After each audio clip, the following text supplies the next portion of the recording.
This is Mission Control Houston, inside the International Space Station Flight Control Room at Johnson Space Center in Houston, Texas, as we are now inside 3 hours from splashdown and the return. Freedom, I have you loud and clear. Got you the same from C2. Suit doning's in progress. Copy that. I see you in C2, and we just came on board with this ground station pass. Good to see you guys. And perfect timing there, as you just heard communications between SpaceX and the Crew 9 team, led by Commander Nick Hague, as suit donning is in progress. And again, splashdown now 2 hours and 59 minutes away, as Crew 9 looking to concluding their long-duration mission to the International Space Station.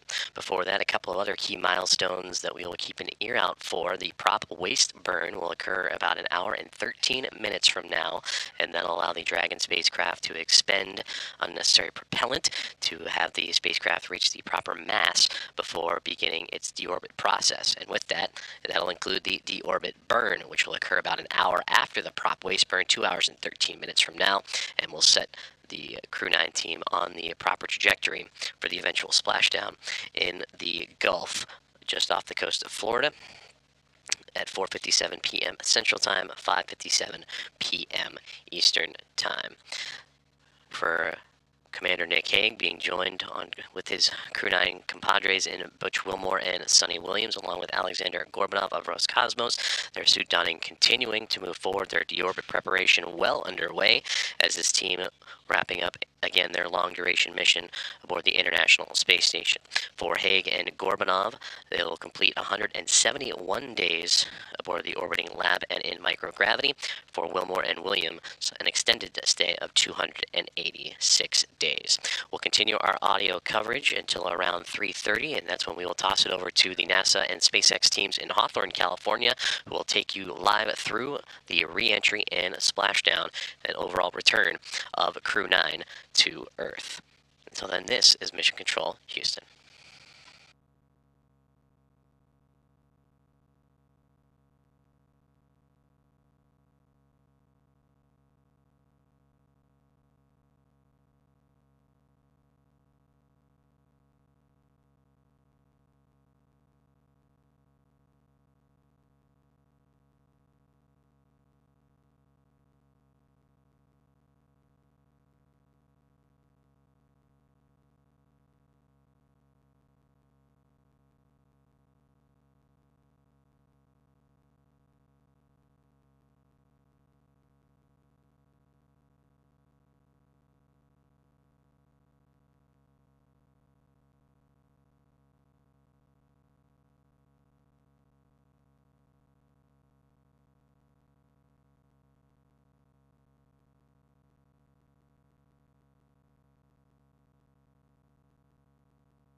Go ahead, Freedom.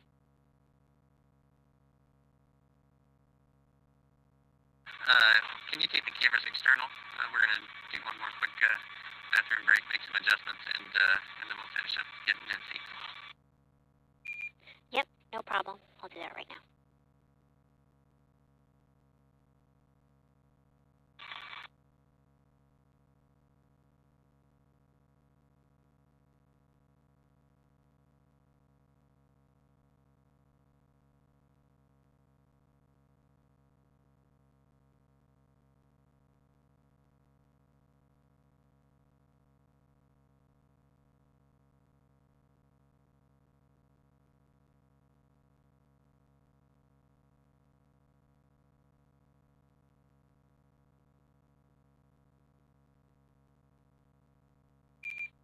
And Freedom, cameras are exterior.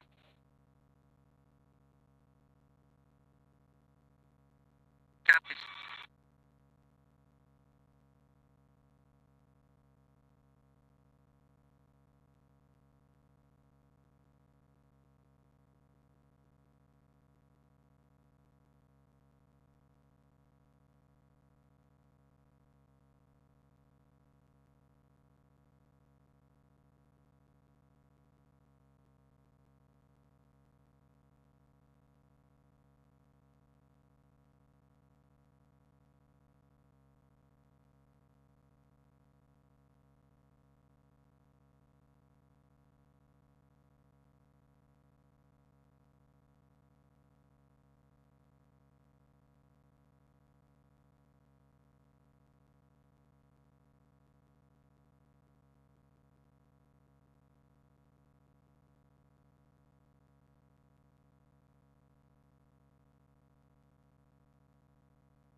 Freedom, SpaceX, be advised, in 2 minutes we'll have a 10-minute TDRS LOS.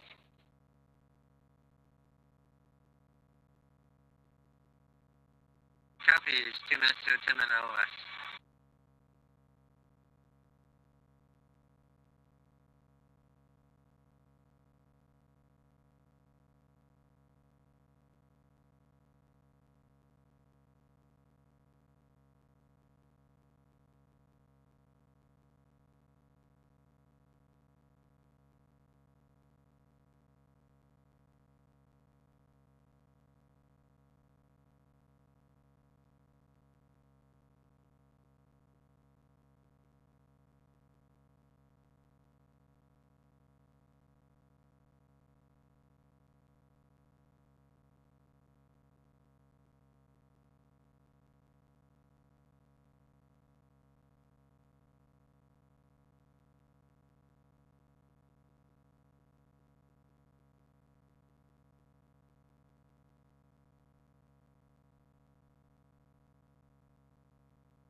You are following along live with the updates and phasing of the return of NASA's SpaceX Crew 9 and their 4 astronauts aboard the SpaceX Dragon Freedom, including Commander and NASA astronaut Nick Hague, NASA astronauts Butch Wilmore and Suni Williams, and Roscosmos cosmonaut Aleksandr Gorbunov. Good afternoon from the International Space Station Flight Control Room inside the Mission Control Center at Johnson Space Center, Houston, Texas, as we have continuously monitored the progress of the Crew 9 team as they undocked from the International Space Station, wrapping up their long-duration mission aboard the orbiting laboratory earlier this morning at 12:05 a.m. Central Time. After a rest period, they would awake earlier this morning around 9:50 a.m.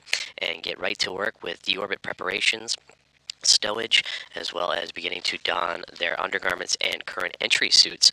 And that is what's going to be coming up here in the next few moments, is the pressure checks of those suits en route to what's going to be a couple of key milestones for burns for the Dragon spacecraft. The prop waste burn, now 58 minutes away, and that'll lead to a deorbit configuration and burn that'll be about an hour and 58 minutes away. Splashdown is currently targeted for 2 hours and 45 minutes from now, 4:57 p.m. Central Time, 5:57 p.m. Eastern Time.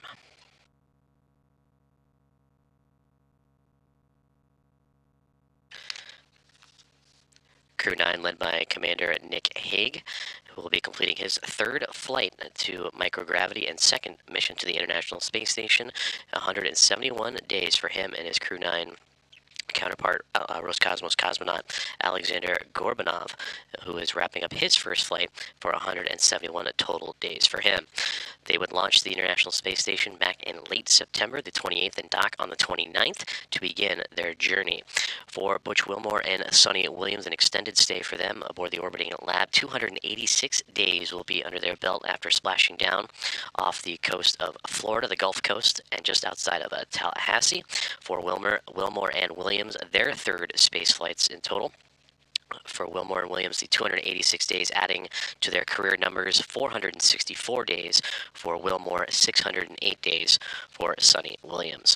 We'll continue to monitor the progress of Crew 9 as key milestones continue to come up, including the suit donning, which is underway, and deorbit preparations continue as they keep moving forward to that anticipated splashdown time of 4:57 p.m. Central, 5:57 p.m. Eastern. Around 3:30 Central Time, that's when we will do our final audio sign-off, and that will transition into a 3:45 NASA Plus production, in which we will join our NASA teammates in Hawthorne, California, alongside with SpaceX, and bring you the coverage together of re-entry and splashdown and the return home of Crew 9. This is Mission Control Houston.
Freedom. Freedom, go ahead. I'm with you.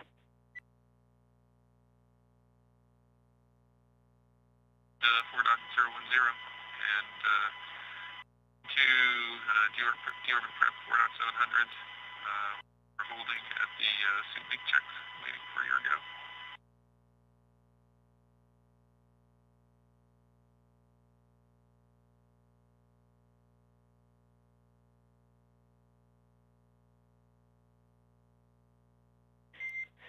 Copy that, Freedom. Suit donning is now complete. You're back in 4.700, holding at suit leak checks. That's great timing. I was actually about to give you a call saying that we'd like to deconflict the suit leak checks from the OOP burn, and we're looking to move those up. So it sounds like you guys are ready for that. We're ready to support. Okay, great. I think we just have a couple more commands to send on our side, and I'll come back to you with the go for that shortly. Stand by. You are listening live to audio of Crew 9 and their journey and return to Earth after undocking from the International Space Station. Communications between Crew 9 Commander Nick Hague alongside his Roscosmos cosmonaut counterpart Aleksandr Gorbunov and NASA astronauts Butch Wilmore and Suni Williams preparing for the go command for suit leak checks as they have completed their stowage of items necessary for deorbit prep aboard their Dragon SpaceX Freedom spacecraft. And that is where they are waiting for that go command for leak checks. And following that, in about 44 minutes from now, the prop waste burn will be executed on the Dragon spacecraft. And an hour after that waste burn, in which the craft will rid itself of unnecessary propellant and match a mass that is necessary for the deorbit burn, that'll be about an hour shortly after the prop waste burn. The targeted splashdown is exactly now 2.5 hours from this moment, 2 hours and 30 minutes from now, targeting 4:57 p.m. Central Time, 5:57 p.m. Eastern Time. We'll keep tuned in as the Crew 9 team of Hague, Williams, Wilmore, and Gorbunov continue their phasing forward to that splashdown and return after a long-duration mission to the International Space Station. SpaceX, you are go to begin suit leak check procedure 4.011.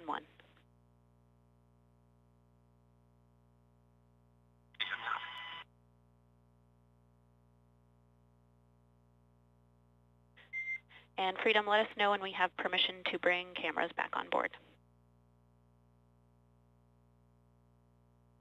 You're welcome to come aboard anytime. Okay, copy that. Coming back on board now.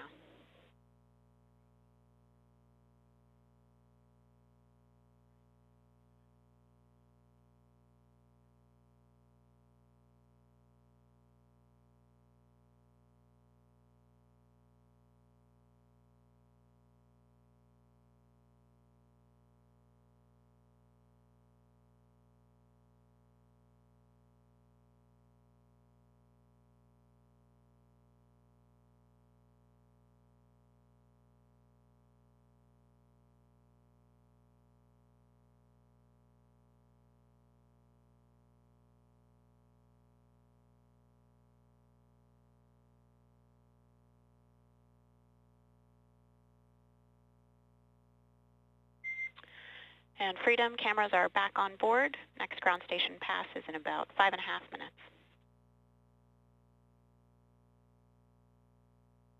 Copy, Kara. Thanks.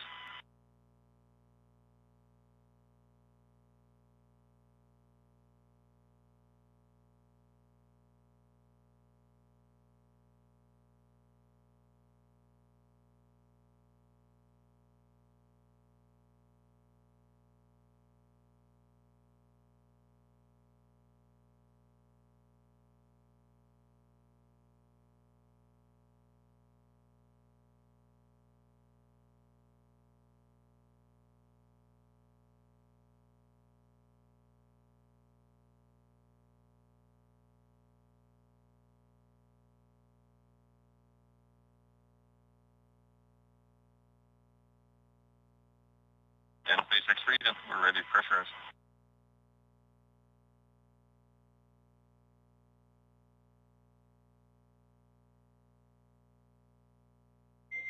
Freedom SpaceX, go to initiate suit leak check.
Freedom, we see 4 nominal suit leak checks.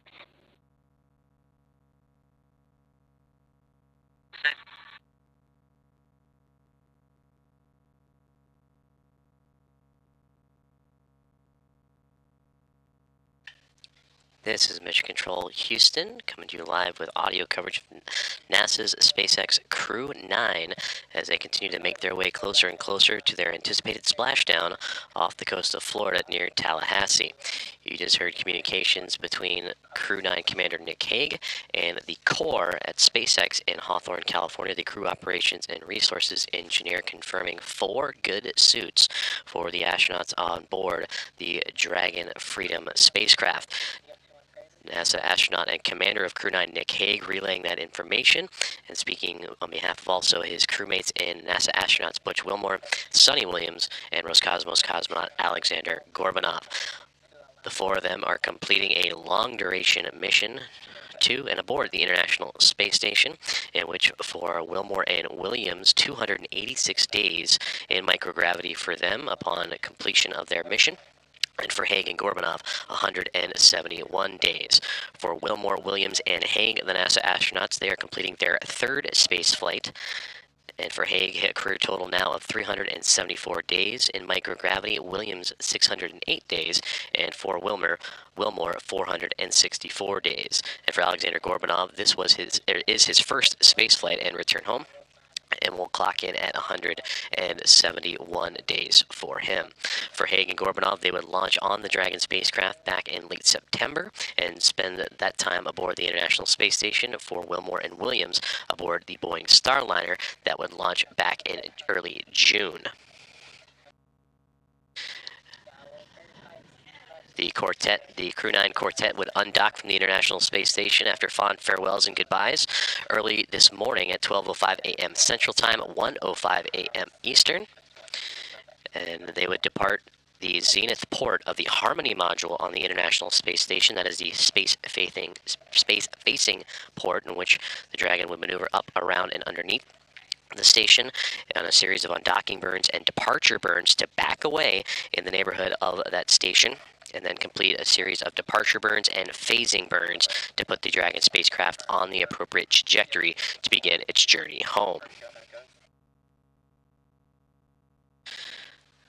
We are 35 minutes away from the next burn sequence for the Dragon spacecraft, the prop waste burn, and that is going to allow the spacecraft to expend unnecessary propellant and have the spacecraft reduce its mass in preparation for further deorbit activities, and that would lead right into the deorbit burn an hour and 34 minutes from now. Splashdown, again targeted off the coast of Florida in the Gulf near Tallahassee.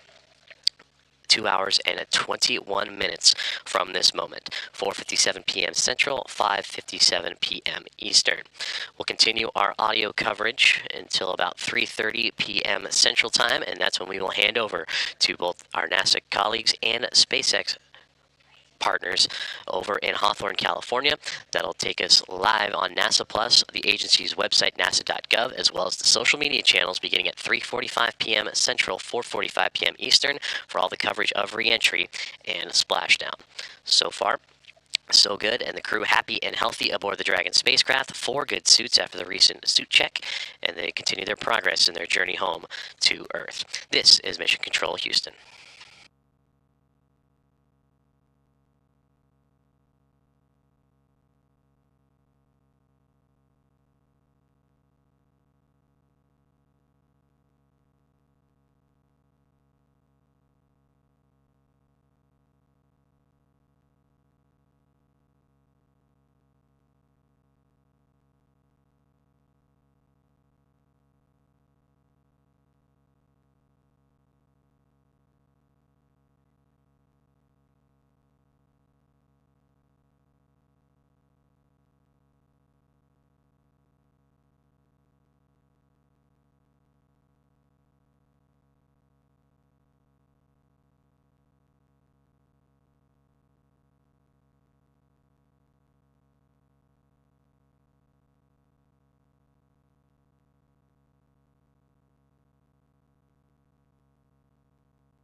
Freedom, SpaceX. We are go for the upcoming out-of-plane burn in about 25 minutes per your displays. Copies.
This is Mission Control Houston, as we are bringing you live mission audio updates of NASA's SpaceX Crew 9 as they continue to make progress in their journey to deorbit and splash down, completing their long-duration mission to the International Space Station.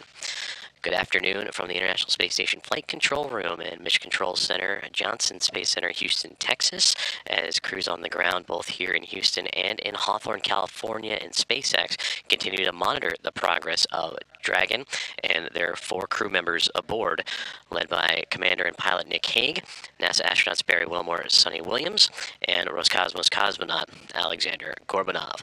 Currently, the Dragon spacecraft is orbiting around Earth and just passing over the South Pacific Ocean, as teams also here in Houston monitoring the International Space Station as it crosses over now the western border of Australia. But taking a look ahead at key milestones coming up for the Dragon spacecraft, that now 20 minutes away from an out-of-plane burn that will see them remove excess propellant and continue to fine-tune Dragon's mass and trajectory en route to its splashdown target off the coast of Florida in the Gulf, just outside of Tallahassee. You're hearing communications frequently now, and more so as we get closer to deorbit between Commander Nick Hague and the core at SpaceX in Hawthorne, California. That is the Crew Operations and Resources Engineer, as Dragon under the command and guidance autonomously of that team in Hawthorne, California. For Nick Hague, Aleksandr Gorbunov, Butch Wilmore, and Suni Williams, they recently just completed their suit pressurization checks. 4 good suits, so it was good to go, and they were just notified a few moments ago that they are now inside of 20 minutes away from that burn coming up. That burn will then lead into about an hour after that, the deorbit burn that'll put Dragon on the path to return home into that splashdown zone, as mentioned, off the coast of Florida, just outside of Tallahassee. Splashdown time 4:57 p.m. Central, 5:57 p.m. Eastern Time, and that splashdown a little more than 2 hours and 5 minutes away, as the crew and the countdown clocks continue to roll along in progression of their return back to Earth. For Nick Hague and Aleksandr Gorbunov, it will complete a 171-day mission in microgravity and aboard the International Space Station. For Butch Wilmore and Suni Williams, 286 days for both of them. We will continue to bring live updates through the audio platforms and national social channels up until about 3:30 p.m. Central Time, and that's when we will hand it over to our counterparts and teammates at NASA and SpaceX in Hawthorne, California. That'll bring you live production of the reentry and splashdown on NASA Plus, nasa.gov, the agency's website, as well as on the social media channels. And again, that'll begin at 3:45 p.m. Central, 4:45 p.m. Eastern. Everything continues to move forward for Crew 9 and their return to Earth. And again, splashdown 2 hours and 4 minutes away. This is Mission Control Houston.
This is Mission Control Houston as we continue to follow along the progress of the Dragon SpaceX Freedom and the Crew 9, the 4 crew members aboard, and NASA astronauts and Commander Nick Hague, astronauts Butch Wilmore and Suni Williams, and Roscosmos cosmonaut Aleksandr Gorbunov. We are now 9.5 minutes away from an out-of-plane prop waste burn that will be executed for a little more than 13 minutes, and that will allow the Dragon to expend excess propellant and to reduce its mass as it continues the deorbit process. And then about an hour later, the deorbit burn will be executed, and that'll send the Dragon capsule on the trajectory necessary for splashdown an hour and 55 minutes away from now. That splashdown off the Gulf Coast of Florida and just outside of Tallahassee, and currently scheduled for 4:57 p.m. Central, 5:57 p.m. Eastern Time. And again, Crew 9, manned by Commander Nick Hague, with NASA astronauts Butch Wilmore, Suni Williams, and Roscosmos cosmonaut Aleksandr Gorbunov, all completing a long-duration mission aboard the International Space Station, in which they would undock the orbiting laboratory earlier this morning at 12:05 a.m. Central Time from the Zenith port, or the port facing space of the Harmony module of the station. And there, over a period of a 17-hour phasing and pulling away from the neighborhood of the station through a series of undocking and departure burns, would continue to fine-tune its trajectory en route to the deorbit burn again about an hour and 8 minutes from now.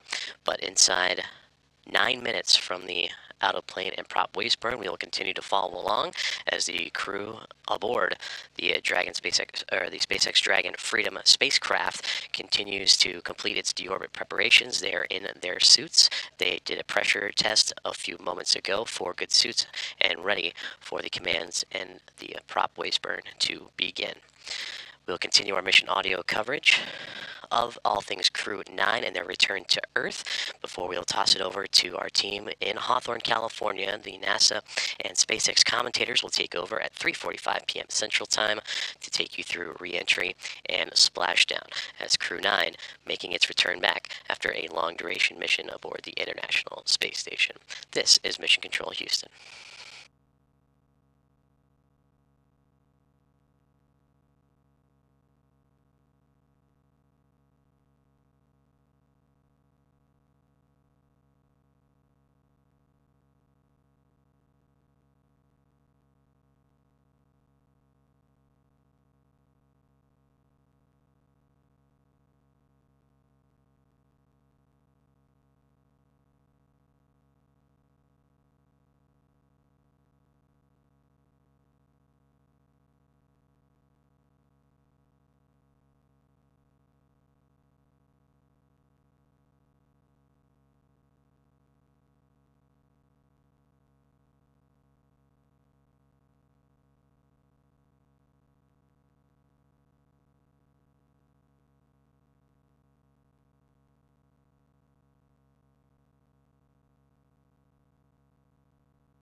This is Mission Control Houston, as we continue to follow along the progress of NASA's SpaceX Crew 9 mission and their return to Earth, as the prop waste burn is now underway.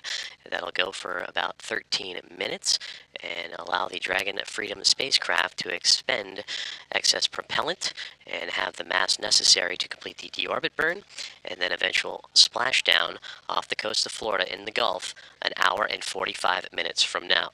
Hello from the International Space Station Flight Control Room in Mission Control Center, Johnson Space Center, Houston, as we have been monitoring Dragon's progress since undocking in the early morning hours today, as they undocked from the International Space Station at 12:05 a.m. Central Time and began a 17-hour phasing period that has led us to this moment, now inside an hour and 45 minutes away from splashdown.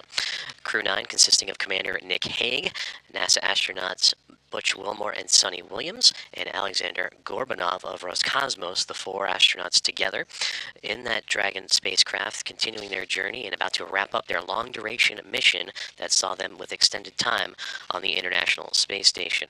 For Wilmore and Williams, they will have spent 286 days in microgravity upon a splashdown. As for Nick Hague and Aleksandr Gorbunov, they'll complete their mission of 171. We'll continue our audio coverage for about another 10 minutes or so, and then at 3:30 we encourage everyone to make their way over to NASA Plus, as well as the nasa.gov, the agency's website, and social media channels, as beginning at 3:45 p.m. Central Time, 4:45 p.m. Eastern, coverage of re-entry and splashdown will get underway with our NASA teams and SpaceX teams out of Hawthorne, California, and SpaceX headquarters through the duration and completion of this mission. So now the out-of-plane, the prop waste burn currently underway and has a few more minutes to go. We'll jump back on once that burn is complete, and that'll put Dragon on the path to the next big burn, which will be the deorbit burn about 57 minutes from now. And again, splashdown about an hour and 43 minutes away, targeting 4:57 p.m. Central, 5:57 p.m. Eastern. This is Mission Control Houston.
Freedom, SpaceX. Prop waste burn complete. Performance nominal. Freedom copies nominal.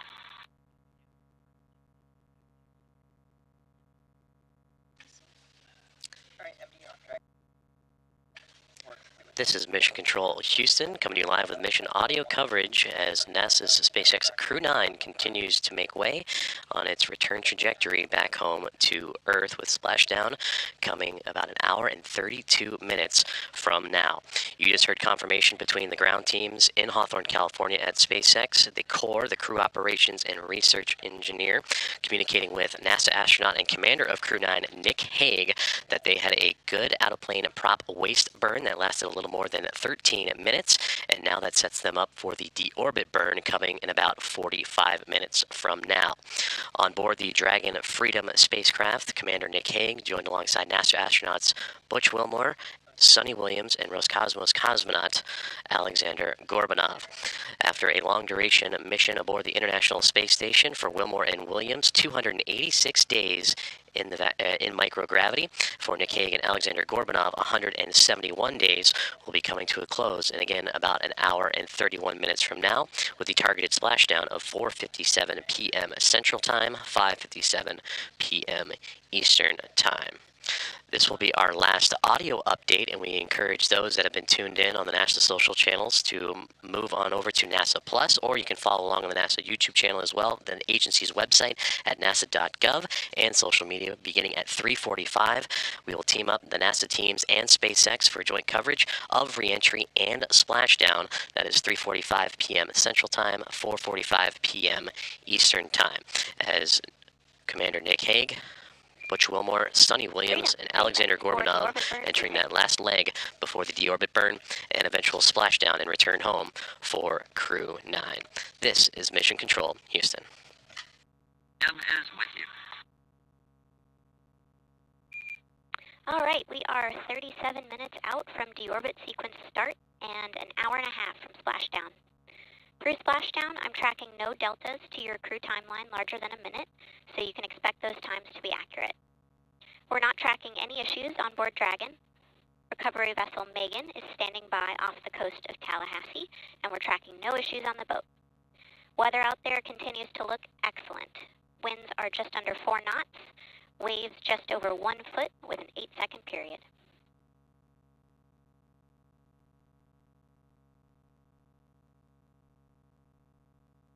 Like a beautiful day down there.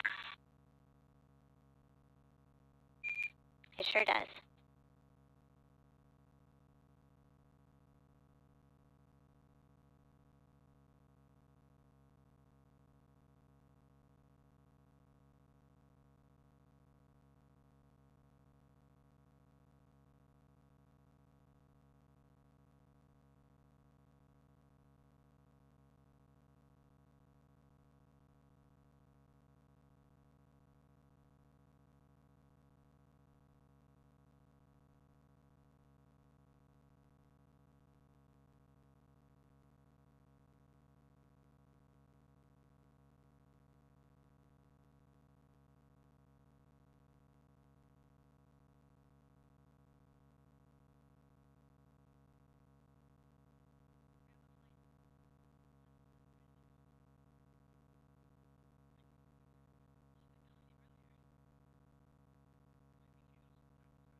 Freedom, SpaceX.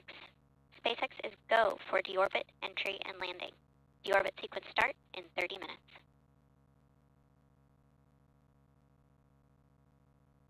Great, copy is go for deorbit sequence and landing for 30 minutes.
Freedom, SpaceX.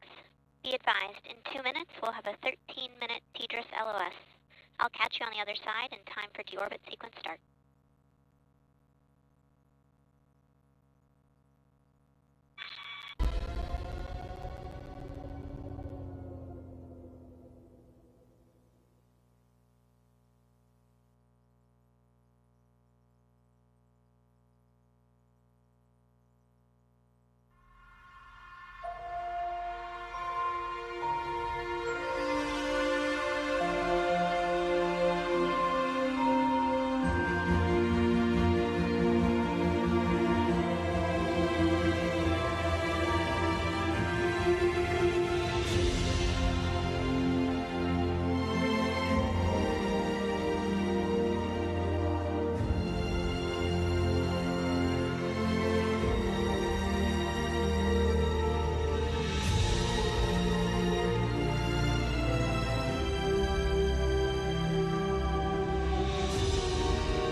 Good afternoon and welcome to our live coverage of the NASA SpaceX Crew 9 mission as it returns to Earth. Dragon Freedom departed the International Space Station at 1:05 a.m. Eastern. Good afternoon and welcome to our live coverage of the NASA SpaceX Crew 9 mission as it returns to Earth. Crew 9 are Dragon Freedom departed the International Hague, Space Station Suni at Williams, 1:05 a.m. Eastern. That was 10:05 p.m. Pacific time on March 17th for those of us here in California. Site off the coast on board of Crew 9 are Florida. NASA astronauts My name is Nick Kate Hague, Tice, Senior Suni Quality Williams, Systems Butch Engineering Wilmore, Manager and here at Roscosmos SpaceX. cosmonaut And joining me today Aleksandr from NASA Gorbunov, Communications and they is Sandra are now Jones. on their way to the targeted splashdown site off the coast of Tallahassee, Florida.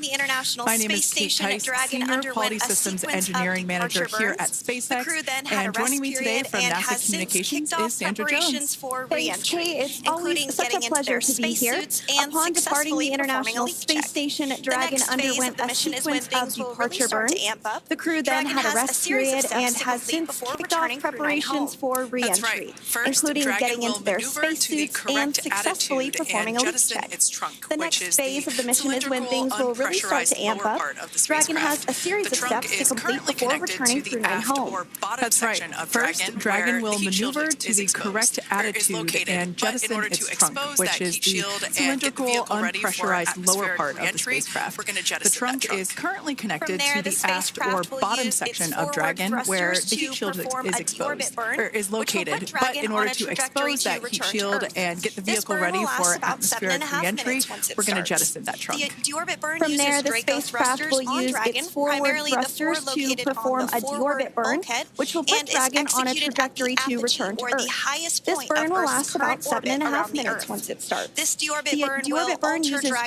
Draco path thrusters to on Dragon, ultimately line it primarily up the four to re-enter located Earth's on the atmosphere forward and bulkhead, splash down and off the is coast of executed Florida. at the apogee or the highest point of Earth's current orbit around the Earth. This deorbit burn will alter Dragon's path to ultimately line it up to re-enter Earth's atmosphere and splash down off the coast of Florida. Splashdown today is planned for 2:57 p.m. Pacific or 5:57 p.m. Eastern. The Crew 9 mission began a little differently than usual, since Butch Wilmore and Suni Williams were already aboard the space station when Nick Hague and Aleksandr Gorbunov arrived in the Crew 9 spacecraft in September. Having arrived as the crew flight test crew for Starliner, Wilmore and Williams were fully incorporated into the space station's Expedition 72 team and began research and other work aboard the station along with the other crew members. Additionally, Williams commanded the orbiting laboratory for much of the expedition. And after successful liftoff and separation from Falcon 9, Nick and Aleksandr made a short flight on board Dragon to the International Space Station in September. Both veterans of long-duration station missions, both Williams and Wilmore conducted spacewalks during their 9 months in space. Having had the capacity to leave the station at any point, had there been some type of emergency, the crew members began packing for their voyage home about a week ago and worked through tasks and shared lessons learned with the newly arrived Crew 10 team who arrived just a few days ago. For return operations such as this, NASA and SpaceX closely coordinate with the United States Coast Guard to establish a safety zone to ensure public safety and for the safety of those involved in the recovery operations, as well as the crew on board the returning spacecraft. Multiple notices are issued to mariners in advance of and during recovery operations, and Coast Guard patrol boats are deployed to discourage boaters from entering the splashdown zones. Now, we do want to stress to the public the need to respect this safety zone. Recovering a spacecraft from the water is a hazardous task, and any other boats interfering increases risk to the astronauts and Dragon, the teams working to recover them from the water, and the safety of those that come too close. So, for the safety of the crew and your safety, we recommend you sit back and watch as we'll be bringing you the best possible views of our astronauts' homecoming. And they will be the best views that you can get. So, let's take a minute to meet our returning crew. U.S. Space Force Colonel Nick Hague is your Crew 9 commander. He was selected by NASA as an astronaut in 2013. This was his second spaceflight to the International Space Station and third launch overall. He spent 171 days in space with Crew 9 and has a career total of 374 days in space. During his mission, he completed a spacewalk with astronaut Suni Williams. That was his fourth spacewalk, earning him a career total of 25 hours, 56 minutes of spacewalking time. Before Crew 9, Hague previously served as a crew member of Expedition 59 and 60 back in 2019. He flew with Aleksandr Gorbunov and NASA's Christina Cook. So this is his second time sharing the space station with Gorbunov. The Kansas native is a test pilot of a distinguished graduate of the United States Air Force Academy.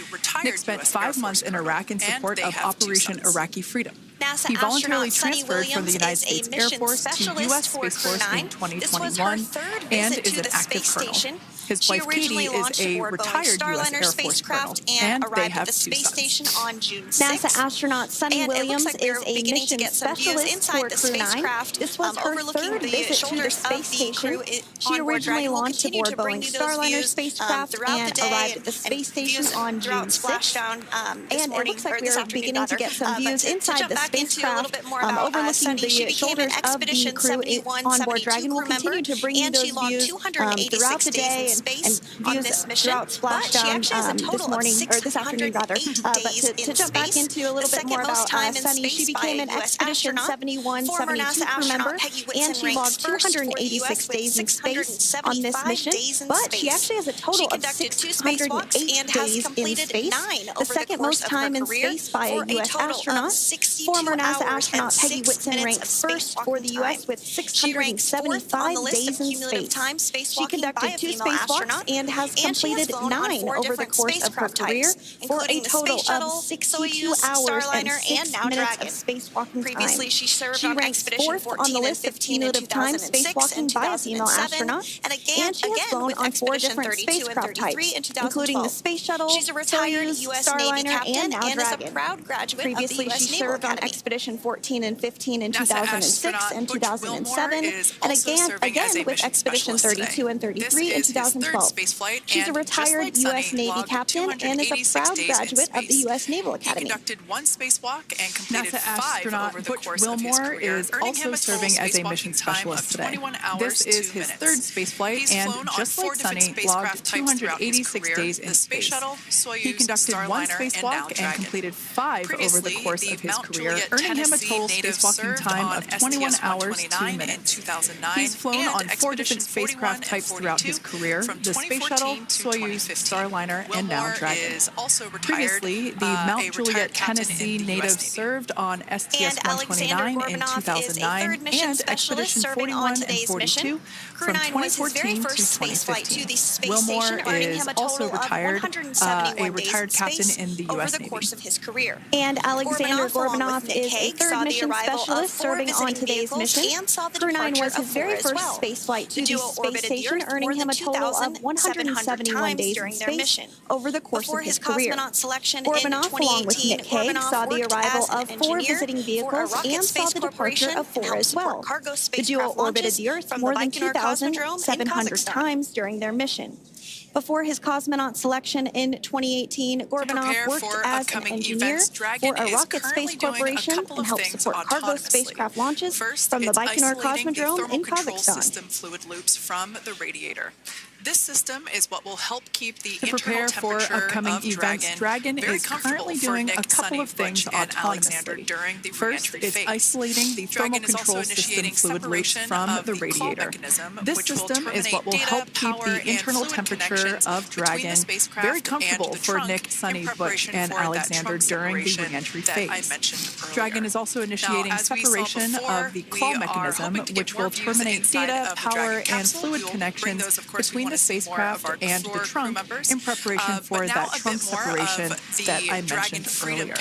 Now, as we saw before, we are hoping to get more views inside of the Dragon capsule. We will bring those, of course, we want to see more of our 4 crew members.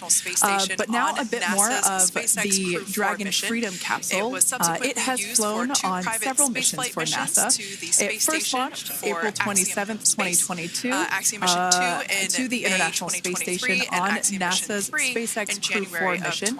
It was subsequently used for 2 private spaceflight missions to the space station for Axiom Space, Axiom Mission 2 in May 2023, and Axiom Mission 3 in January of 2024.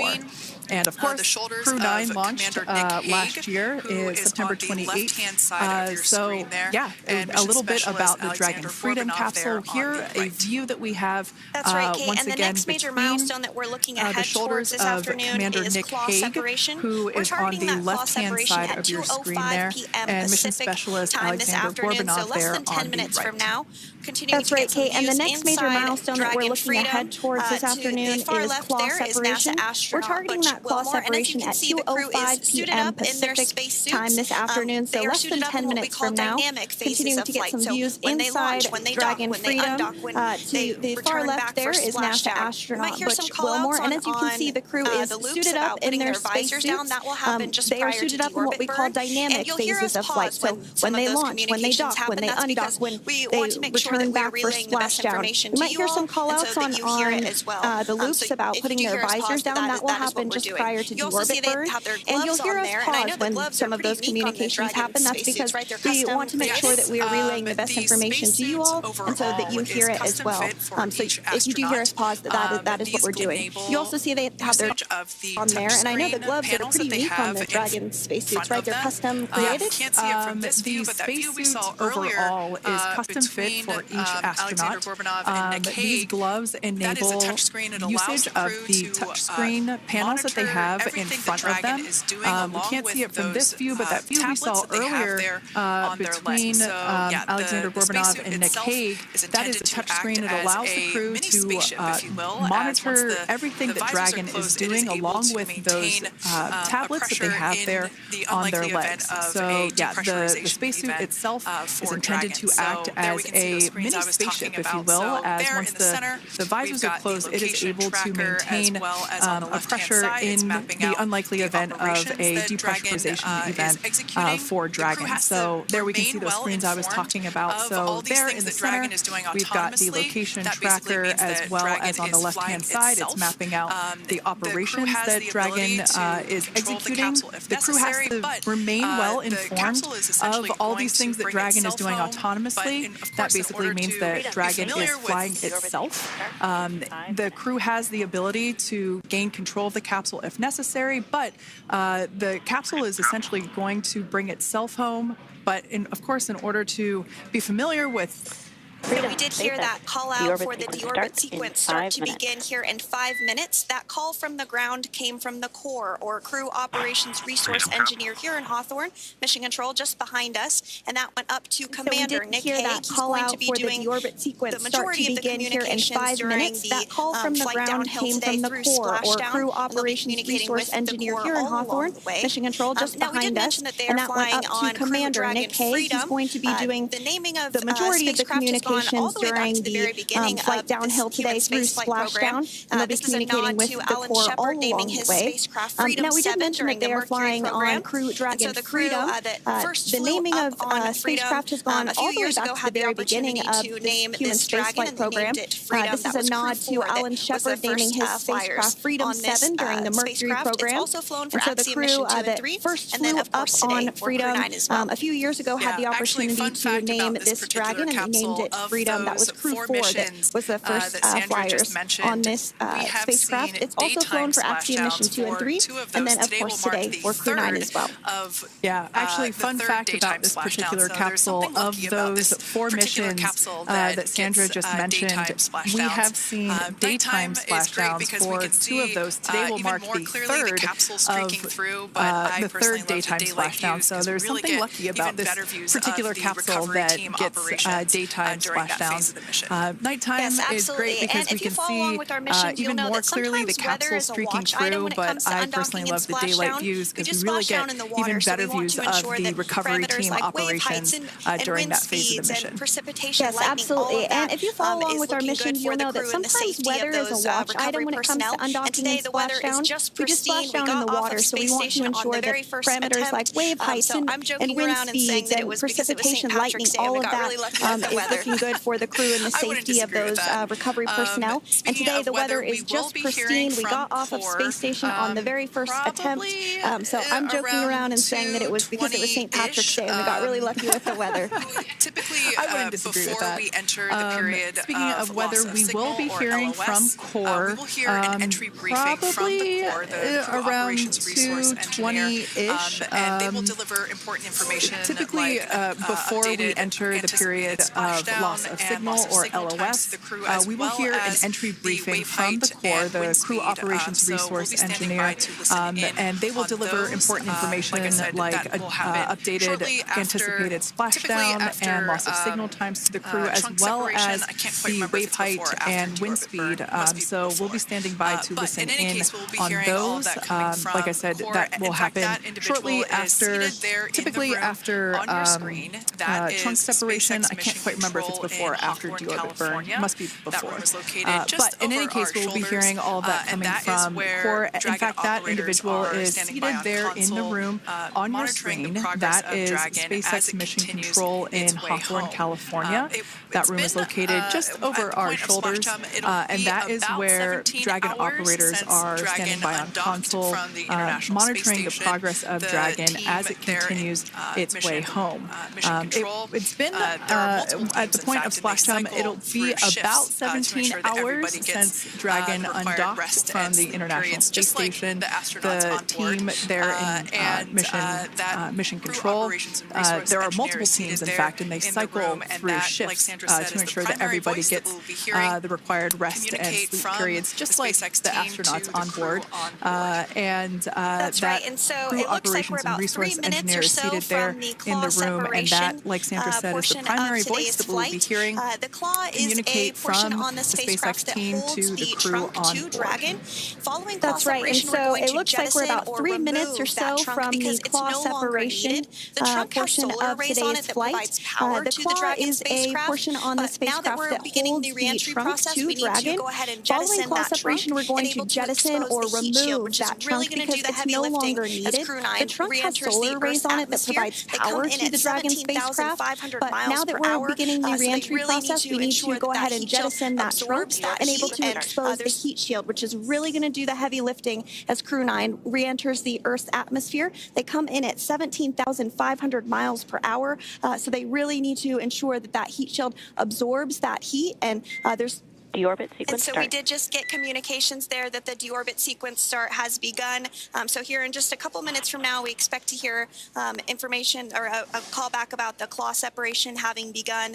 And again, that kicks off that trunk so we did just get communications there that the deorbit sequence start has begun. So here in just a couple minutes from now, we expect to hear information or a call back about the claw separation having begun. And again, that kicks off that trunk separation portion that I was discussing to remove that, expose the heat shield, and then eventually we'll have the deorbit burn, and we'll continue to walk you through all of these milestones as we approach them ahead of our splashdown at 2:57 p.m. Pacific time this afternoon off the coast of Tallahassee, Florida. Yeah, we're very excited to bring the Crew 9 crew home. Sandra, we were talking about the trunk separation. That trunk is on a trajectory that will re-enter in the atmosphere and break up upon that re-entry. The heat shield itself is one of my favorite parts of the Dragon capsule. It is the workhorse of the re-entry phase. It will work to protect the Dragon capsule and the crew members on board during the re-entry phase as the temperatures outside of the capsule build up to, I believe, about 3,000 degrees Fahrenheit in excess of. And meanwhile, the interior of Dragon stays a very comfortable temperature. That heat shield does a lot of the work, and we'll see that plasma build up on the exterior of the capsule. As a result of the plasma that builds up, we will lose communications with the crew. This is known as loss of signal, or LOS. This is roughly a 10-minute period on average, even less than. I believe today it is probably about 6 or 7 minutes long. It kind of depends on the mission, and it happens for every Dragon capsule that re-enters the atmosphere. Due to that plasma buildup, we're not able to communicate or command the capsule, so we stand by while we wait to regain communication after we pass through that period of loss of signal and get what's known as AOS, or acquisition of signal. Rapidly in succession. Some of our milestones will take a little bit longer throughout the day. Continuing to stand by for claw a separation, and then we'll look towards trunk separation. It'll be just about a minute or so after that. That happens pretty rapidly in succession. Some of our milestones will take a little bit longer throughout the day. For example, we will have a deorbit burn after that. It will take about 7.5 minutes and helps get Dragon set up in the right trajectory to splash down in the Gulf off the coast of Florida. So continuing to stand by for claw separation.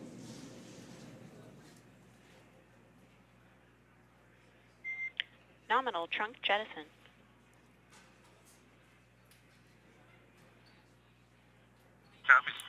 All right. Great news there.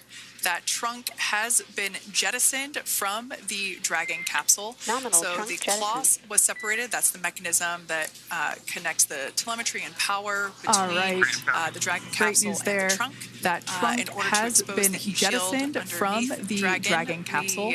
So the claw was separated. That's the mechanism that connects the telemetry and power between the Dragon capsule and the trunk.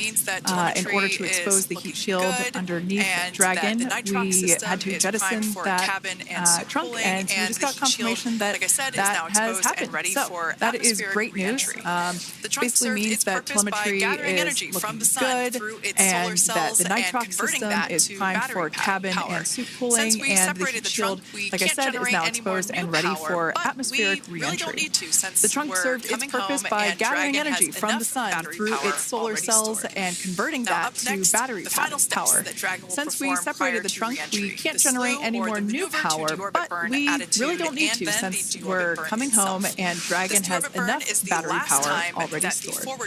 Now, up next, the final steps that Dragon will perform prior to re-entry: the slew or the maneuver to deorbit burn attitude, and then the deorbit burn itself. This deorbit burn is the last time that the forward Dracos, which are the four thrusters located on top of the spacecraft under the nose cone, it's the last time that they will ignite. The deorbit burn will place Dragon on a precise trajectory to return to the splashdown zone off the coast of Florida, off the coast of Tallahassee, Florida, and that will last about 7.5 minutes once helping it to get starts. Dragon into the precise trajectory to ensure that deorbit burn is targeted for 2:11 p.m. Central Time, so about 2 minutes from now. As we mentioned, it's going to last about 7.5 minutes again, helping to get Dragon into the precise trajectory to ensure that splashdown occurs in the area that was calculated and where the recovery team is already in place, ready to support splashdown operations today. The recovery vessel Megan is the ship that is going to be utilized today, and we also have what is called fast boats that go out first to check the spacecraft and make sure everything is looking good before the recovery vessel Megan approaches. So that whole recovery process takes about an hour, I would say, from the time the crew splashes down to the time they're on the boat and the crew gets out of the capsule. And we'll continue to bring you live coverage through every step of the way today as Crew 9 returns home. We don't have those external cameras. So now let's take a little bit of a closer look at Dragon.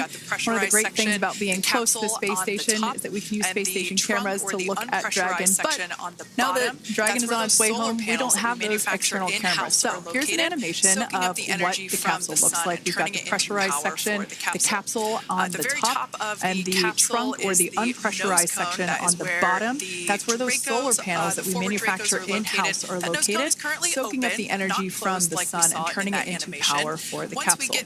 At the very top of the capsule is the nose cone. That is where the Dracos, the forward Dracos are located. That nose cone is currently open, not closed like we saw in that animation.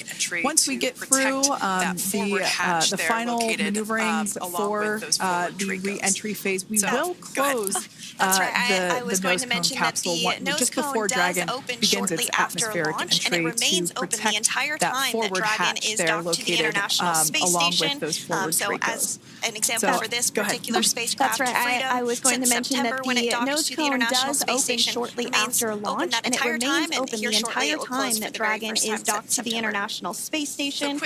So as an example for this particular spacecraft, Freedom, since September when it docked to the International Space Station, remains open that entire time, and here shortly it will close for the very first time since September.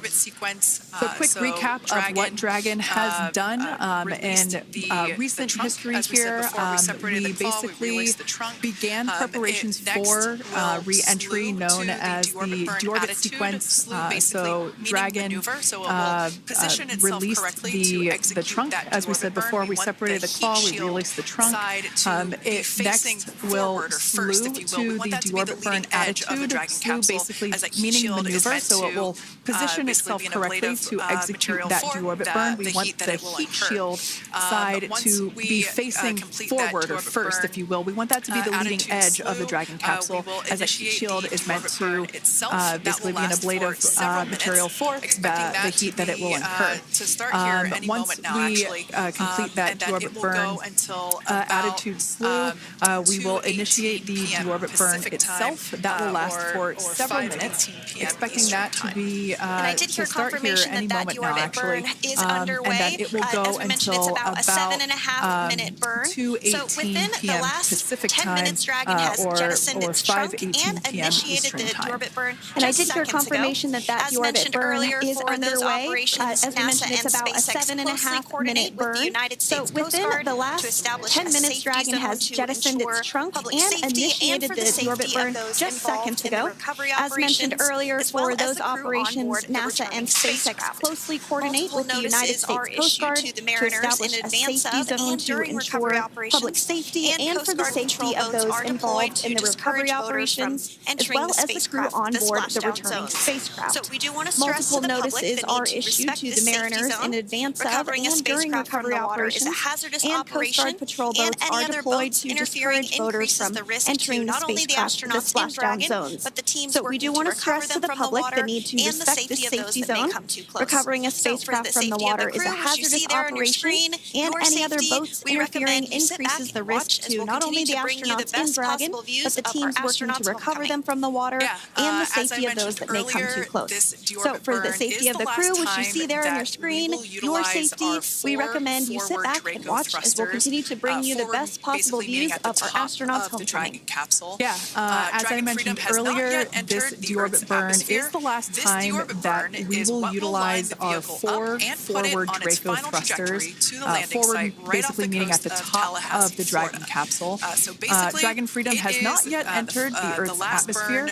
This deorbit burn is what will line the vehicle up and put it on its final trajectory to the landing site right off the coast of Tallahassee, Florida. So basically, it is the last burn that the Dragon spacecraft executes and is what really locks it in for that precise landing. As you can see on your screen right now, Nick, Sunny, Butch, and Alexander are using their screens to keep tabs on the burn duration, the Draco firings, and trajectory details such as entry angle, spacecraft perigee, and how much distance remains until deorbit burn termination.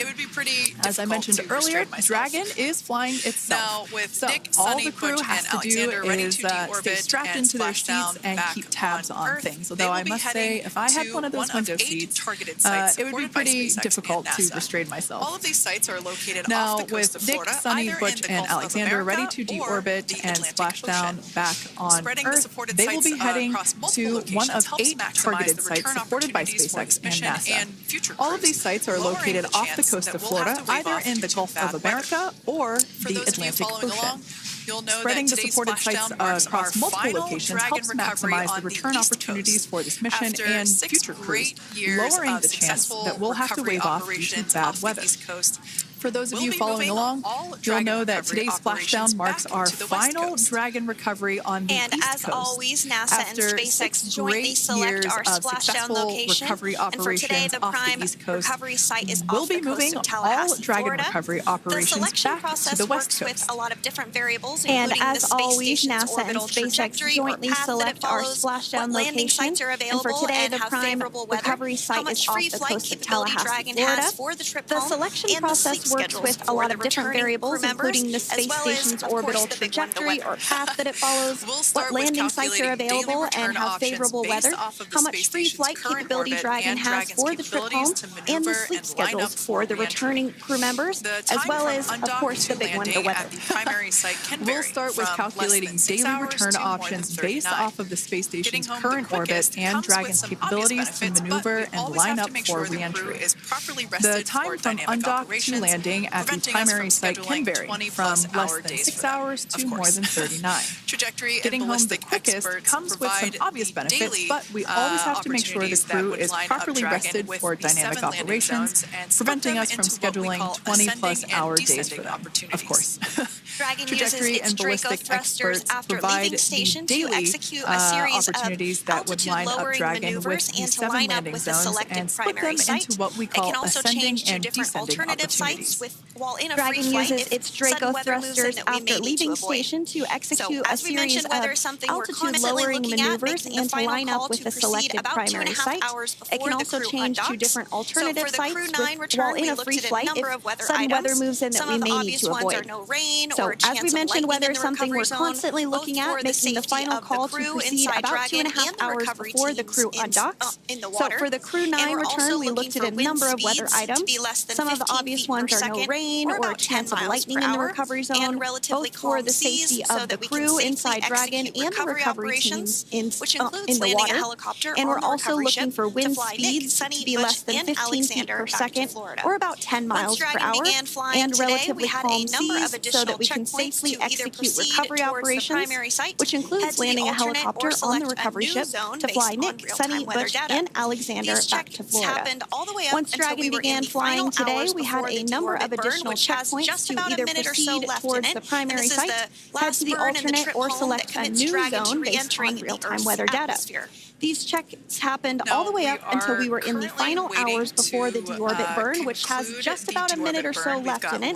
And this is the last burn in the trip home that commits Dragon to re-entering the Earth's atmosphere. Nominal burn, which now we are currently waiting to conclude the deorbit burn. We've got less than a minute until that finishes. We will expect to hear a call out for nominal burn, which will confirm completion of that deorbit burn for Dragon Freedom. Of exactly which one of the four forward Draco you can see images there from the touchscreen kind of like a strobe effect display panels that the crew utilizes in flight. We can see the visualization of exactly which one of the four forward Draco thrusters are firing. That's why you have kind of like a strobe effect there. Crew 9, Nick Hague. To his right is Roscosmos cosmonaut Aleksandr Gorbunov. And if you're just joining us, you are looking at live views of the Dragon Freedom. On your left is commander of Crew 9, NASA astronaut Suni Williams. To his right is Roscosmos cosmonaut Aleksandr Gorbunov. And on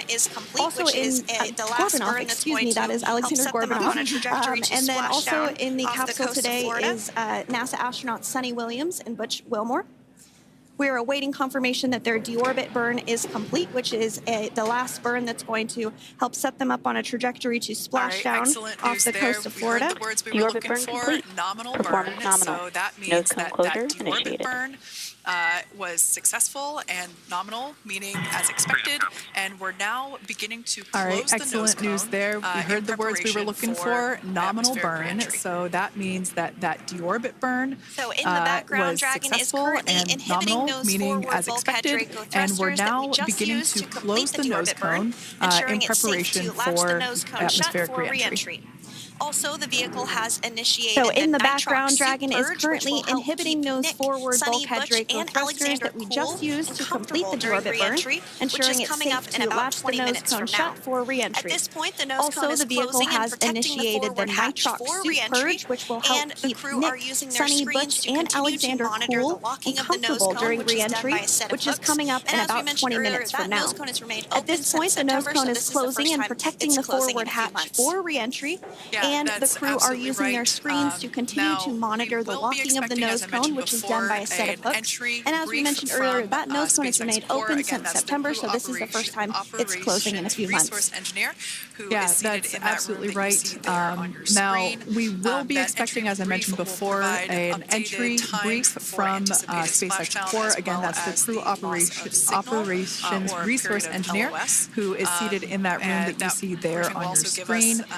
That entry brief will provide updated times for anticipated splashdown, as well as the loss of signal or a period of LOS.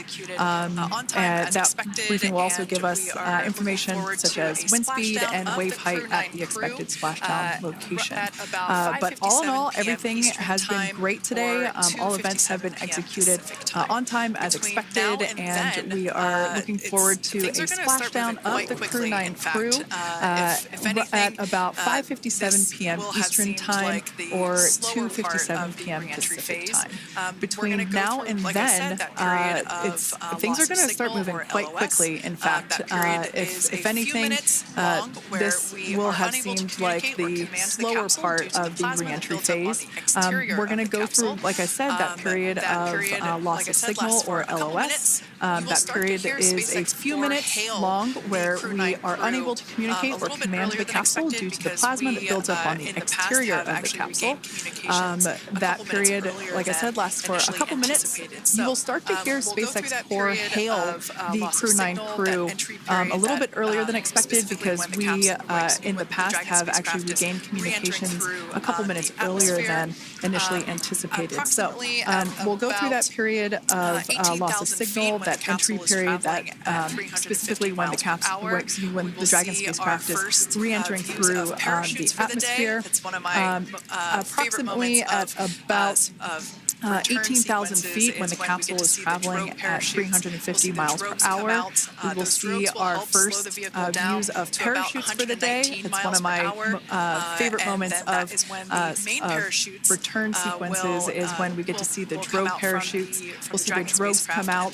Those drogues will help slow the vehicle down to about 119 miles per hour. And then that is when the main parachutes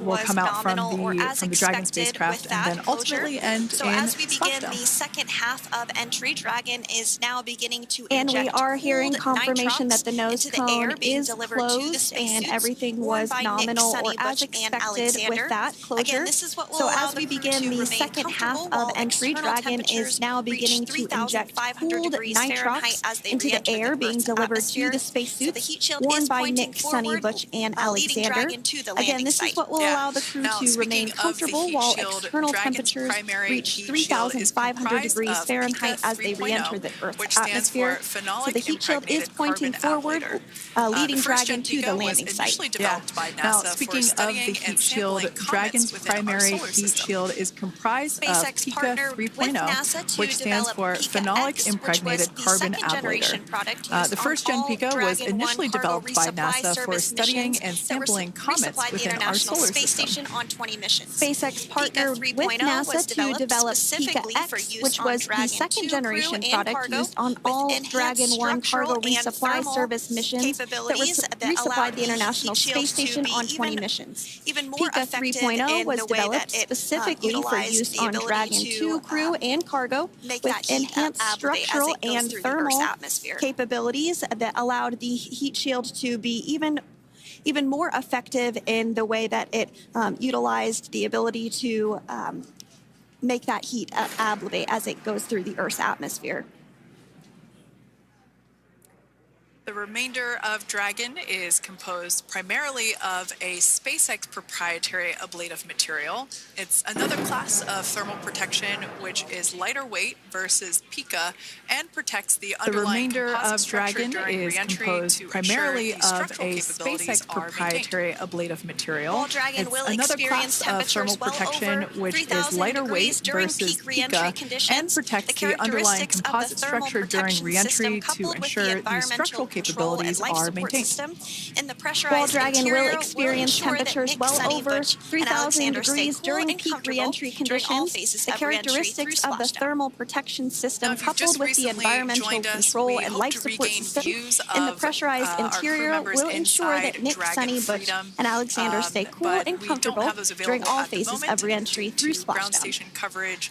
Now, if you've just recently we will joined bring this us, back to we you hope as to soon regain as we views can. of Now, after our crew Dragon members Freedom inside has Dragon re-entered the Freedom, Earth's atmosphere, a but we series of don't have those parachutes available will at the deploy moment to slow due the to cruise ground descent. station coverage. First will So be the two we will drogue bring those back to you as parachutes, soon followed as by we the can. 4 main Now, parachutes, after Dragon and those Freedom will has guide Dragon re-entered to the its Earth's first atmosphere, contact with a Earth series of since it parachutes launched will back in deploy to September. slow the cruise descent. Dragon will automatically First will deploy be these the parachutes 2 when drogue different parachutes, pressure followed and by positioning the sensors 4 on the main spacecraft parachutes, detect that and they're at the those right will speed guide and Dragon to altitude. its first contact with Vehicle Earth velocity at since drogue it launched deploy back is in approximately September. 350 Dragon will miles per automatically hour, deploy and they these deploy at parachutes about when 18,000 different feet. pressure and Now, positioning when sensors the on the vehicle spacecraft velocity at detect main that deploy they're at is the right speed approximately and altitude. 119 miles per hour, Vehicle and they velocity deploy at about drogue deploy is 6,500 approximately feet. 350 When miles Dragon per hour, splashes down and they in the deploy water, at the about vehicle velocity will 18,000 be feet. up about Now, 16 when miles the per vehicle hour, so you velocity can at really main see deploy is how those approximately parachutes help to slow 119 down the miles crew per hour, inside and the they capsule. deploy at about The highest yield the 6,500 crew is feet. expected to When experience today Dragon is about splashes 3 to 5 down in the Gs. water, the vehicle Now, when velocity you will think be about about really 16 fun miles roller per hour, so you coasters, can really see they're about how in those that parachutes range. help to So, slow down the I'm crew sure inside the that our capsule. crew on The highest board, G load the crew is will expected to be, experience today is well-equipped about 3 to 5 to Gs. experience those Yeah, when you Gs. think It's about nothing for them. They really go through fun much more roller intense training. coasters, they're about in that range. And so we are continuing I'm to make our sure way that our through a crew number on of board milestones today. will be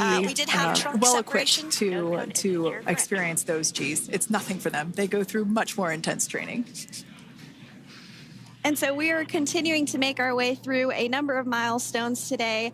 We did have trunk separation. Freedom, SpaceX. All right, great news Nose cone is there. secure That tells correct. us that the final physical configuration change Freedom for Dragon is complete. We have closed that nose cone. This is the last physical All right, change great that news Dragon there. That undergoes tells prior us to, that the final physical configuration change for Dragon is complete. We have closed that nose cone. This is the last physical change that Dragon undergoes prior to re-entering the Earth's atmosphere. It's important that nose cone is completely closed because underneath it is not only where the 4 forward Draco thrusters are located, but it's also because that is where the forward hatch is located. That is the hatch that is utilized for the crew to ingress and egress from the station while it is docked on board. And since our capsules are flight proven and we reuse them on future space flights, we want to make sure that all of the integrity of that hardware remains intact. So that nose cone is successfully closed, and we're going to start moving pretty quickly here. As I mentioned before, we'll go through loss of signal. We'll get that signal back several minutes later, and then we'll see the parachute action. And then that's all ahead of splashdown off the coast of Florida. We're targeting Tallahassee as our splashdown zone today at 2:57 p.m. Pacific time this afternoon. Now, you did mention the call to the crew. They'll do some additional calculations following that burn and potentially let us know if that splashdown time has changed at all. But right now, we are continuing to target 2:57 p.m. And you can see there on your screen a path of where Dragon will be re-entering today.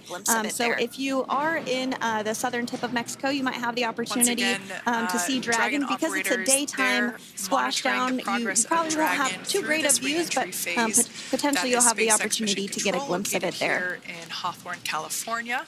That is also once again, Dragon operators there monitoring the progress of Dragon through this re-entry phase. That is SpaceX Mission Control located here in Hawthorne, California. That is also where the crew operations and resource engineer is seated. That person is the voice that we have heard multiple times and will continue to hear as the primary point of contact to the crew on board Dragon Freedom. We will also hear the voice of Commander Nick Hague. Basically, after we hear the core communicate something, we will hear Nick Hague indicate that they copy, that they heard the message well, some sort of recognition that the message was received. We do that when we're in integrated operations with the international. Report when ready to copy. And if you joined us yesterday for our coverage during the undocking, we were communicating through something that's called a big loop. We do that when we're in integrated operations with the international. Freedom, SpaceX, for entry sequence. Report when ready to copy. Our comm blackout end time is 2151, and our splashdown time is the same per your displays. All right, I've got some updated times for you. Our comm blackout start time is 2144. Our comm blackout end time is 2151, and our splashdown time is the same per your displays, 2157.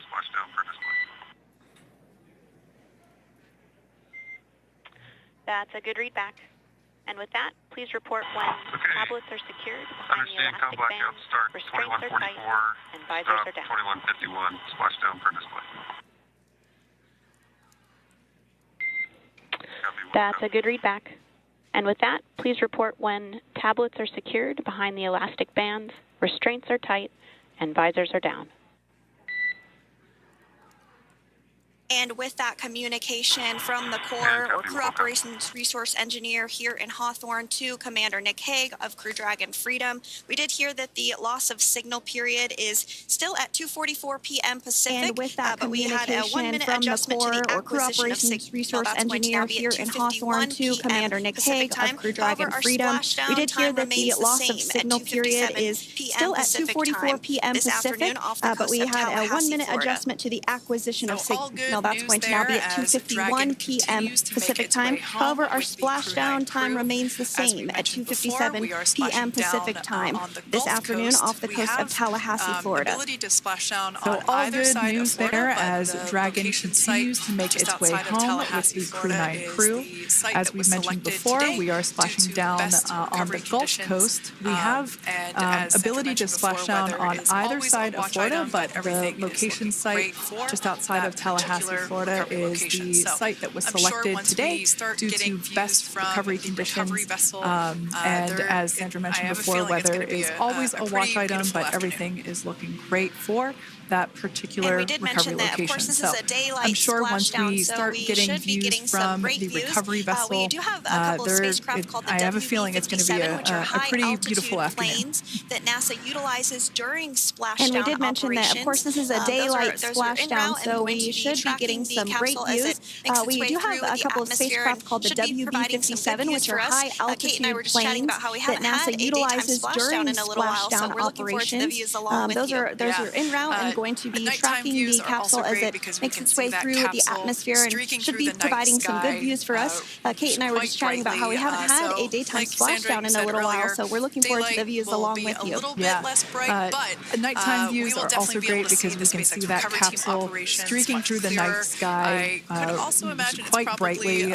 So, like Sandra, you said earlier, daylight will be a little bit less bright, but we will definitely be able to see the SpaceX recovery team operations much clearer. I could also imagine it's probably a little bit easier for the team themselves to do their work in daytime than at nighttime. We'll see them rush in really quickly with a couple of fast boats as they begin the initial safety checks and sweeps of the Dragon capsule, while also retrieving the parachutes from the surface of the ocean. The recovery vessel, the main recovery vessel, will continue to make its way closer to the Dragon capsule. It is stationed a couple miles away from the actual recovery location, the splashdown location, for obvious safety purposes. So it takes a little while for that vessel to make its way over, but once it's closer, we'll have even better views of those recovery operations. And you may be wondering why sometimes we splash down in the daytime versus the nighttime.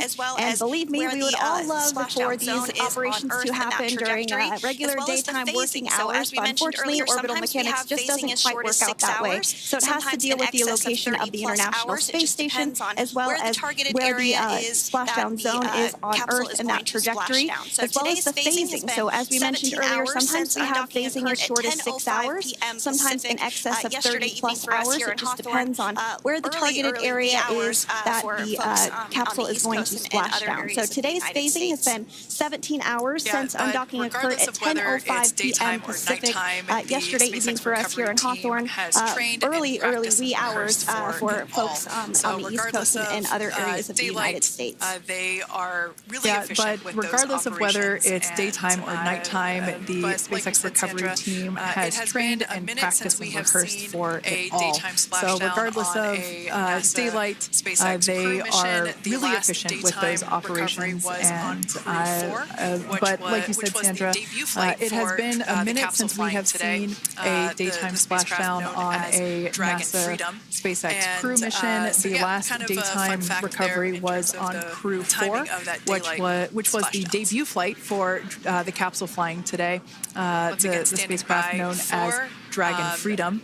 And so yeah, kind of a fun fact there in terms of the timing of that daylight splashdown. The start of that period known as loss of signal. Once again, standing by for more communication with the crew. The next event that we have coming up is the start of that period known as loss of signal.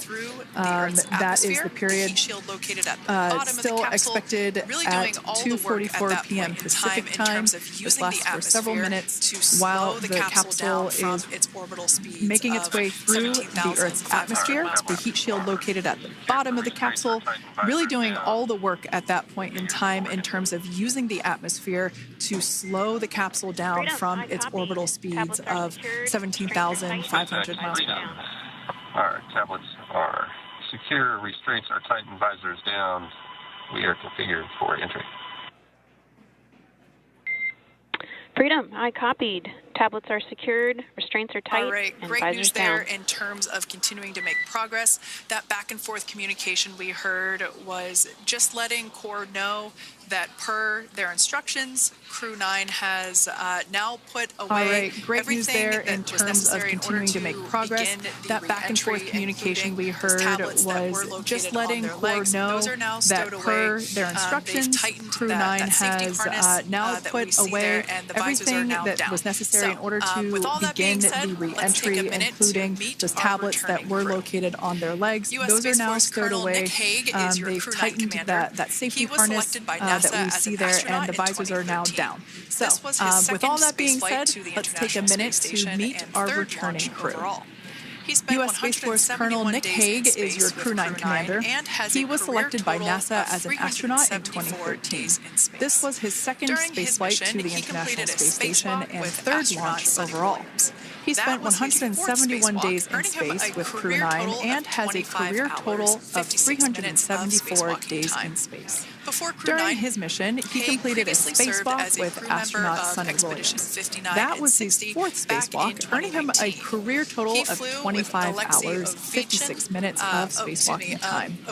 Before Crew 9, Hague previously served as a crew member of Expedition 59 and 60 back in 2019. The Kansas native is He a test flew pilot with and Alexei distinguished graduate of the United States Air Force Academy. Ovchinin and Nick spent NASA's 5 Christina months in Cook. Iraq in So support this of is his second Operation time Iraqi sharing Freedom. the space station Voluntarily with transferred Ovchinin. from the United The States Kansas Air native Force is a to test US pilot Space and Force distinguished in 2021 graduate of the and is an United active States Air colonel. Force Academy. His wife Katie Nick is spent a retired 5 months US in Iraq Air in Force support colonel, of and they have 2 Operation sons. Iraqi Freedom. NASA He voluntarily astronaut Suni transferred from Williams the is United a mission States Air Force specialist to for U.S. Crew Space 9. Force in This was her 2021 third visit and to is the an active International colonel. Space Station. His wife Katie She is a originally launched retired aboard U.S. Boeing Air Force Starliner colonel, and they spacecraft have 2 and sons. arrived at the space station NASA on astronaut June 6th. Suni Williams is Following a the mission agency's decision specialist to for Crew return 9. Starliner This was her uncrewed, third she visit became to an the Expedition International Space 71 Station. and 72 She originally crew member, launched aboard where Boeing she logged Starliner spacecraft and 286 arrived days at the in space space on station this on mission. June 6th. But Suni has Following a the total agency's of decision to return 608 days Starliner in space, uncrewed, the she second became an most time Expedition in space 71 by and a US 72 crew astronaut. member, where she logged 286 days in space on this mission. But Suni has a total of 608 days in space, the second most time in space by a U.S. astronaut. 5 minutes until predicted comm blackout. We'll see you on the other side. And with at that call out 21:51. from the Crew Operations Resource Engineer to Commander Nick Hague, letting them know that everything is looking good ahead of the loss of signal period. We will see the crew on the other And with side that of call the out loss of from signal the Crew period Operations at Resource Engineer 2:51 to p.m. Commander Nick Pacific time Hague, this letting them afternoon. know that everything is Continuing looking on good ahead about of Suni the Williams, loss who of has a total signal of period. 608 We will days see in the crew space, on the second other most side time of in the space loss of by signal a US period at astronaut. Former 2:51 NASA astronaut p.m. Peggy Pacific Whitson actually time ranks this first afternoon. for the U.S. with Continuing on 675 days about in Suni space. Williams, who has a total of Suni 608 conducted 2 days in spacewalks and space, has the second completed most 9 time in over the course space of her by a career U.S. for astronaut. a total of 62 Former NASA astronaut hours, Peggy Whitson 6 actually minutes ranks of first for the U.S. spacewalking with time. She ranks 4th 675 on the days in list of space. cumulative time Suni conducted 2 spacewalking by a spacewalks female and has astronaut, completed 9 and she has over the flown on course 4 of her different career spacecraft for a types, total of including the 62 Space Shuttle, hours, Soyuz, 6 minutes of Starliner, and now spacewalking Dragon. time. She ranks Previously, she 4th on served the on list of Expedition cumulative 14 time and 15 in spacewalking by a female 2006 astronaut, and 2007, and she has flown and on again 4 with different Expedition spacecraft types, 32 and including the 33 Space Shuttle, in 2012. Soyuz, Starliner, She's a and now retired Dragon. U.S. Navy captain Previously, and she is served a proud on Expedition graduate of the U.S. 14 Naval and Academy 15 in and was the first 2006 and astronaut to run a marathon in 2007, space. and again with Expedition awesome 32 and 33 now, in NASA astronaut 2012. Butch Wilmore She's is a also retired serving U.S. as a Navy mission captain specialist and today. is a proud This is graduate his of the third U.S. Naval spaceflight, Academy and just like was the Suni, first logged astronaut to run a 286 marathon in days space. He Pretty conducted awesome 1 stuff. spacewalk and Now, completed NASA 5 astronaut over the Butch course of Wilmore his is career, also earning serving him as a total mission spacewalking specialist time today. of 21 This hours is and his 2 third minutes. spaceflight, and He's flown just on like 4 Suni, different logged spacecraft types 286 throughout his days in career. The space. Space Shuttle, He conducted Soyuz, 1 Starliner, spacewalk and and now completed Dragon. 5 over the course of his Previously, the career, Mount earning Juliet, him a Tennessee total native spacewalking served time on of 21 hours and 2 in minutes. 2009 He's flown on and 4 different Expedition spacecraft 41 types and throughout his 42 career: from the Space Shuttle, 2014 to Soyuz, Soyuz, Starliner, and now Dragon. Previously, the Mount Juliet, Tennessee native served on STS-129 in 2009 and Expedition 41 and 42 from 2014 to 2015. Wilmore is also a retired captain in the U.S. Navy. Next up is Aleksandr Gorbunov, with the third mission specialist serving on today's mission. Crew 9 was his first space flight to the space station, earning him a total of 171 days in space over the course of his career. Gorbunov, along with Nick Hague, saw the arrival of 4 visiting vehicles and saw the departure of 4 as well. The duo orbited the Earth more than 2,700 times since September.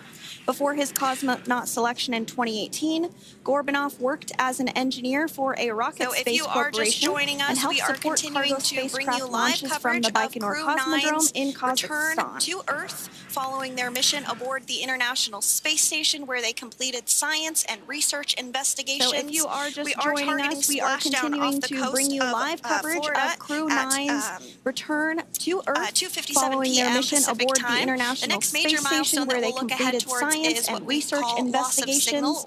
We are targeting splashdown off the coast of Florida because they will be re-entering the Earth's atmosphere. 2:57 p.m. Pacific time. The next major milestone that we'll look ahead towards is what we call loss of signal, or LOS, when we won't have communications with the crew because they will be re-entering the Earth's atmosphere. And during this process, there is plasma that builds up around that heat shield, so we are not able to communicate with the crew, but we are anticipating to regain communications with the crew at a short time from now at 2:51 p.m. Pacific time today. As we said before, everything continues to look good for the return of the Crew 9 team.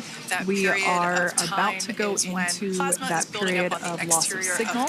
Once we get views of the crew inside the capsule, once again, we will be sure to bring those to you. But that period of time is when plasma is building up on the exterior of the capsule, generating heat in excess of 3,500 degrees Fahrenheit, so we are unable to communicate or command the spacecraft at that time, and that includes, unfortunately, video feeds as well. So as soon as we get the views back inside Dragon, we will bring those to you. But until then, we are going to stand by and continue to monitor the progress of Dragon.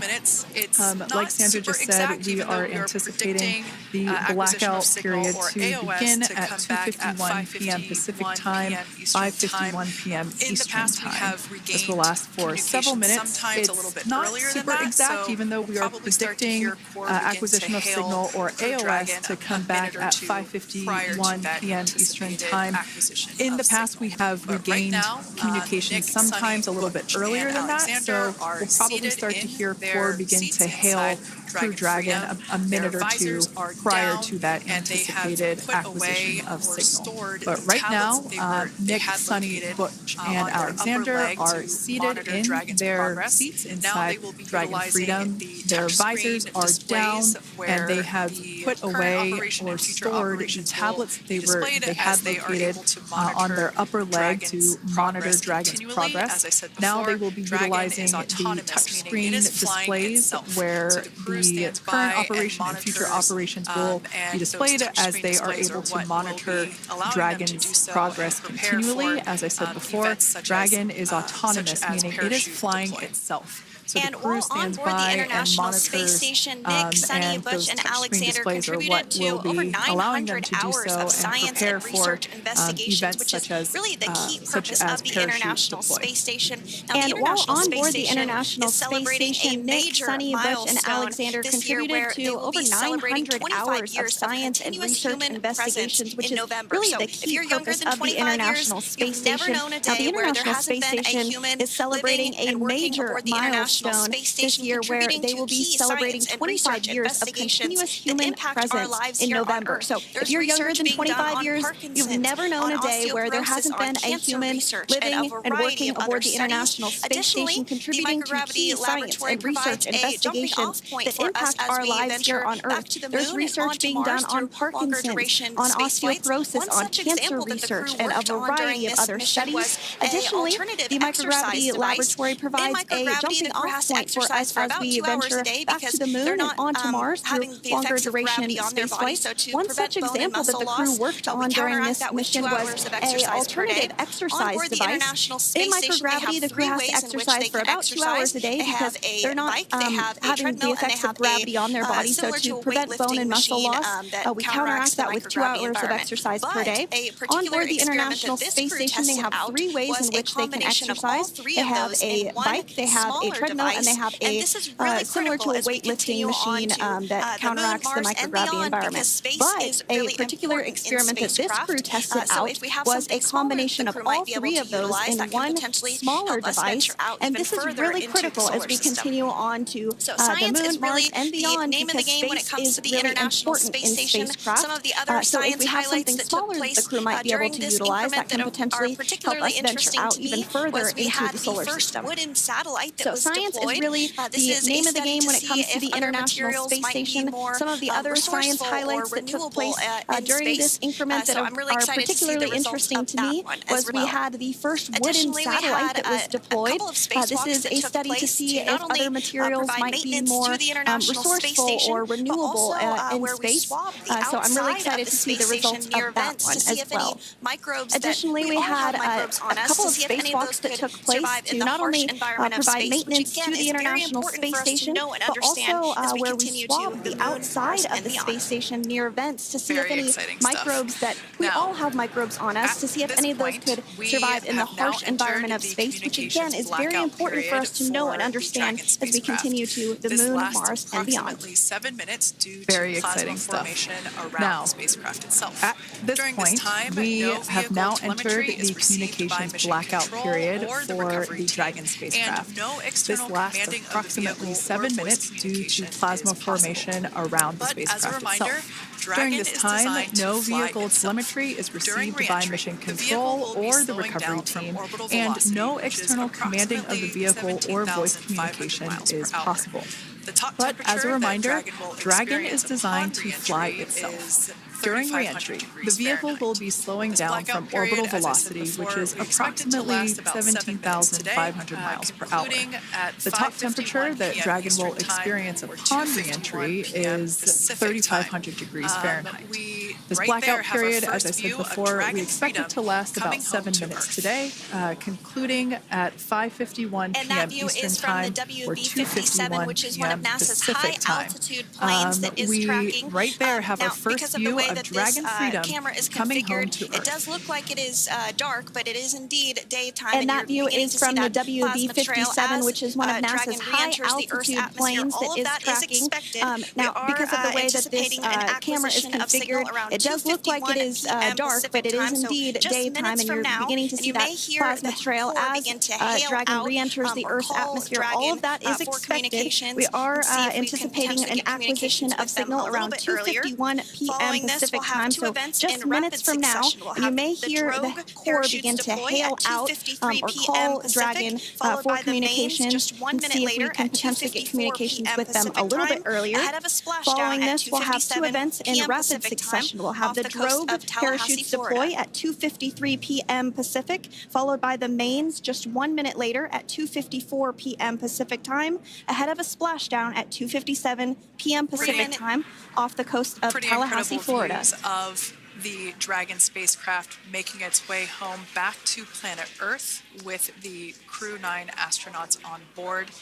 Once again, this view is coming from the WB-57 Pretty incredible views plane. of the Dragon spacecraft making its way home back to planet Earth with the Crew 9 astronauts on board. Once again, this view is coming from the WB-57 plane. That heat shield we can see doing magnificent work as it works to resource engineer. Freedom, SpaceX, comm check. 4.6 Enjoying the ride. Copy that. All right, we're going to start hearing the SpaceX Crew Operations Resource Engineer. Great news there from Commander Nick Hague reporting back. 4.16. Enjoying the ride. Copy that, Freedom. Copy. Great news there from Commander Nick Hague reporting back. We see a healthy flight computer. Expect automated chute Dragon deployment. Freedom makes its way home. Next event coming up will be deployment of the drogue parachutes. This occurs around 18,000 Like we said before, feet. things moving very quickly as Dragon Freedom makes its way home. Next event coming up will be deployment of the drogue parachutes. This occurs around 18,000 feet. GPS has We're about converged. 2 minutes away Expect from nominal deployment altitude of for those drogue chute drogue deployment. parachutes. Now the heat shield is continuing to work to slow the vehicle down. That entry period, the space. We're about 2 minutes away from Dragon deployment spacecraft went of from those drogue orbital velocity parachutes. about 17,500 Now the heat miles shield per hour, down to about is 350 continuing miles to per work hour, to so it slow really the gives you a vehicle sense down. of That why entry plasma builds up on period, the exterior of the capsule, thanks to the Dragon heat shield spacecraft and the went work that from it does. orbital Those velocity drogue about parachutes will slow it down 17,500 miles from per hour 350 down to about 350 miles per hour. So it really gives you a rating sense for of why that plasma builds up on the exterior of the capsule, thanks to the heat shield and the work that it does. Those drogue parachutes will slow it down from 350 to about 119 miles per hour. We can see 15 kilometers. Brace for drogue window. Once again, the capsules are going about 350 miles per hour. we can see seat rotation happening inside the capsule. Great to get those first views of our crew members. House are going to slow the spacecraft down. Once again, the capsules are going about 350 miles per hour when the drogues are deployed. Those drogue parachutes that we manufacture here in-house are going to slow the spacecraft down to 119 miles per hour. 2:53 p.m. Pacific, And that so we is should when see we it will any see the second main now. And there you are getting a parachutes great deploy, view of and that Crew occurs 9 about inside 6,000 Dragon feet Freedom as it above the returns back ocean's to Earth. surface. We are awaiting the drogue deploys. And we are This expecting view drogue coming from the deployment at WB-57 2:53 high p.m. altitude Pacific, plane. so we should see And it there any you second see it now. on And your there you are screen, getting drogue a deployment. great view of Crew 9 inside Dragon Freedom as it returns back to Earth. We are awaiting the drogue deploys. This view coming from the WB-57 high altitude plane. And there you see it on your screen, drogue deployment. Very excited as Dragon Freedom continues to make its way back to planet You can Earth. hear the crowd here. Visual on 2 healthy drogues. Crowd here very excited as Next Dragon up, we'll Freedom stand by continues to for make the its main way deployment back of the to planet Earth. parachutes. The mains are quite a bit larger. You'll be able to notice the difference on your screen once they deploy, and they continue to ensure that the Dragon spacecraft Next slows up, down we'll even stand by further. for the As we main mentioned, deployment Freedom of the will be parachutes. traveling 16 miles The mains per hour are quite a when bit it larger. You'll be able to splashes notice down the off the difference coast on of your screen once they Tallahassee, deploy, Florida, and they here at continue to 2:57 ensure that p.m. the Pacific Dragon time this afternoon. spacecraft And slows there we down go. even further. As we mentioned, Freedom will be traveling 16 miles per hour when it splashes down off the coast of Tallahassee, Florida, here at 2:57 p.m. Pacific time this afternoon. And there we go. We have visual on 4 healthy mains. See a great view there of the reefing on those parachutes, and as those main parachutes begin to inflate fully, That view is from 4 inside one of the beautiful, healthy buckets mains. where the parachutes are located. So we see a great view there of the Now awaiting reefing visuals on those of parachutes. splashdown. And as those main parachutes We'll start begin to hear deploy fully, Commander Nick Hague. 4 beautiful, healthy names. As we heard right there, Commander Nick Hague will be calling out the Now altitude awaiting visuals of the of Dragon capsule splashdown. from here on out. Landing in water is simpler and start to provides more hear margin Commander against Nick Hague. unlikely Copy, parachute 1,000. issues. As we heard right there, Commander Nick Hague will be calling Those out the parachutes altitude continuing of the to Dragon slow the capsule Dragon from here on capsule out. down.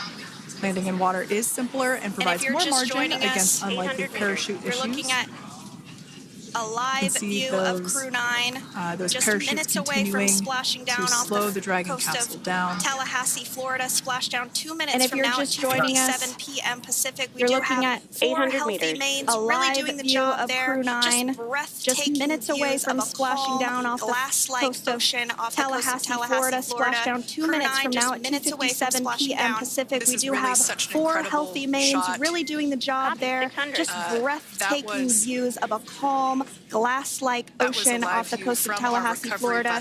Crew 9 just minutes away from splashing down. This is really such an incredible shot. The splashdown site. That was 600 there using their that was a live view from our recovery vessel, Megan, which is stationed a couple miles away from the splashdown site. Freely. We can see the crew there using their restraints as resting places for their arms. They were just in space moments ago, so their arms were able to float freely. It's incredible to think 400 that meters. the Dragon capsule just minutes ago was going It is a gorgeous bluebird day here that we have for the splashdown of Crew 9. Now gently coasting to It's incredible to think splashdown. that the Dragon capsule just minutes ago was going over 17,000 miles per hour, and now gently coasting to a soft splashdown. 200. As you can see there on your screen, continuing to monitor Copy, 200 progress meters. of Brace for the Dragon splashdown. spacecraft. And we're going to stand by for splashdown, located in the Gulf of America. As you can see there off on the your coast screen, of continuing to Tallahassee, monitor Florida. progress of the Dragon spacecraft. And we're going to stand by for splashdown. And splashdown. Located Crew 9 in back the on Gulf Earth. of America off the coast of Tallahassee, Florida.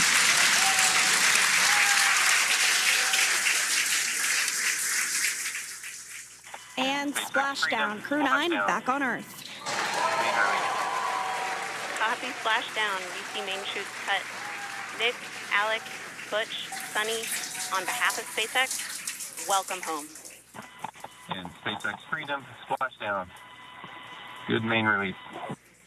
Copy, splashdown. VC main chutes cut. An amazing Nick, Alex, what a Butch, ride. Sunny, Nice. on behalf of SpaceX, Full of welcome friends, home. Ear to ear.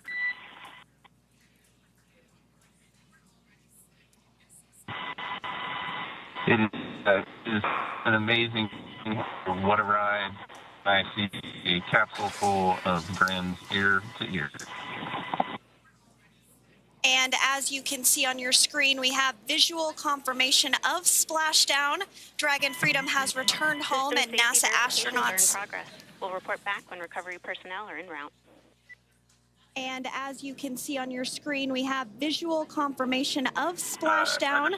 Dragon Freedom has returned home, and NASA astronauts. System safety verifications are in progress. We'll report back when recovery personnel are en route. For your word.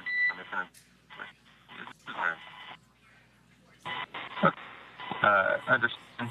And we're in section 2, 4.800. In the distance, we can landing see the response. recovery vessel Copy, making you're its in way. section 2 for the environmental Looking for your assessment, word. 4.800. That is Is not necessary. necessary today. In the distance, we can see the recovery vessel making its way. Copy, you're in section 2 for the environmental assessment in 4.800. So we will continue to have That is not communications between the necessary today. Corps and Nick Hague, the commander of Crew Dragon Freedom, which just splashed down 2 minutes ago off the coast of Tallahassee, Raise it Florida.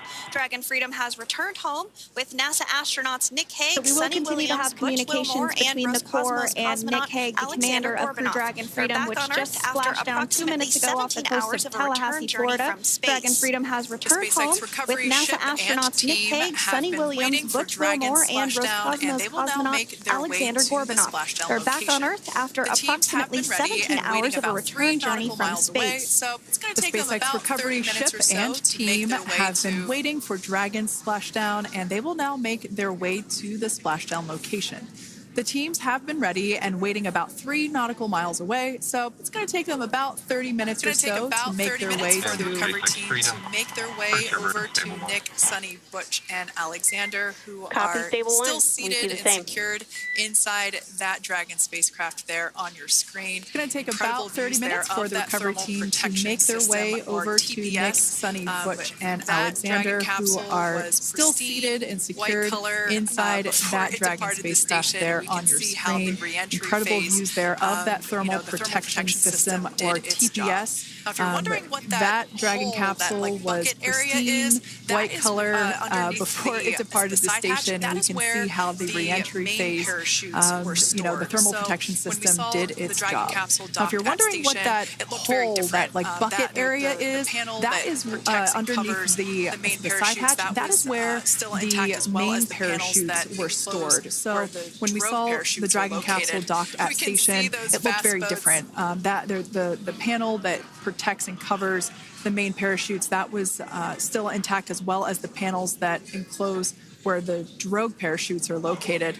We can see those fast boats. We can see those fast boats. We weren't kidding when we said they were fast. While it does take about 30 minutes for the main recovery vessel to make its way over to the capsule, these fast boats will be doing a couple of things simultaneously. We weren't kidding when we said they were fast. While it does take about 30 minutes for the main recovery vessel to make its way over to the capsule, these fast boats will be doing a couple of things simultaneously. A couple of them are going to be working to retrieve the parachutes that you see in the background there of this drone shot.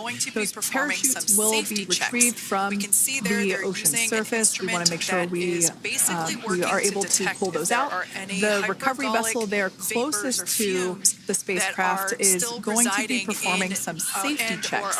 We can see there they're using an instrument that is basically working to detect if there are any hypergolic vapors or fumes that are still residing in and or around the Draco thruster nozzles or outlets. The hypergolic fuel, which is necessary for on-orbit burns to maneuver the spacecraft.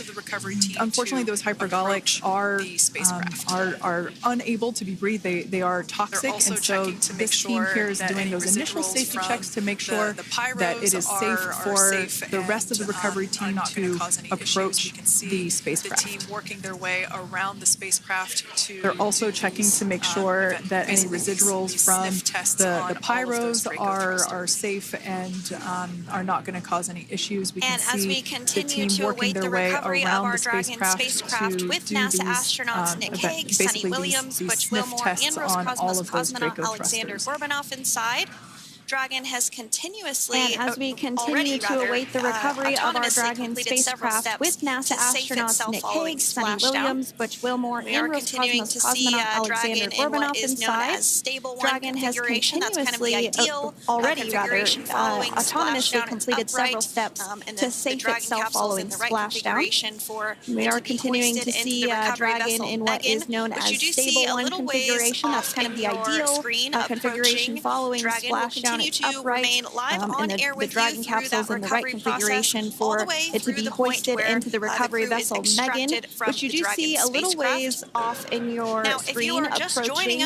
Dragon will continue to remain live on air with you through that recovery process all the way through the point where the crew is extracted from the Dragon spacecraft.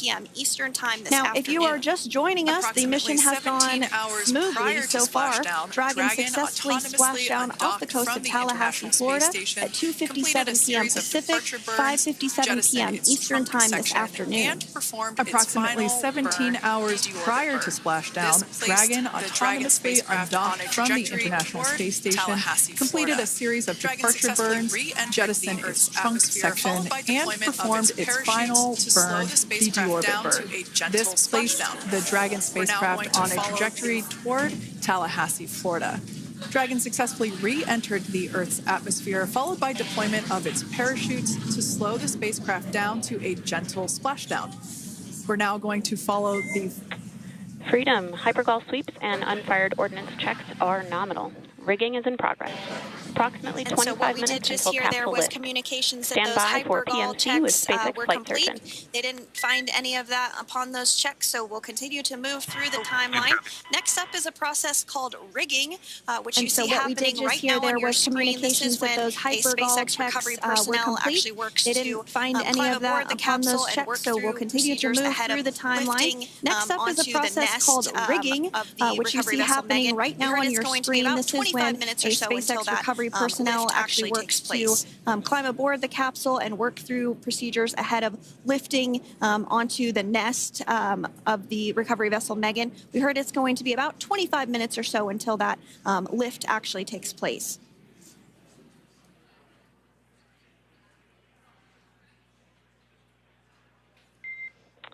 Okay, Freedom, the next call call there will be indicating from the that SpaceX the flight crew will surgeon have the on Dragon opportunity Ground Private. to do a quick check-in with the SpaceX flight surgeon.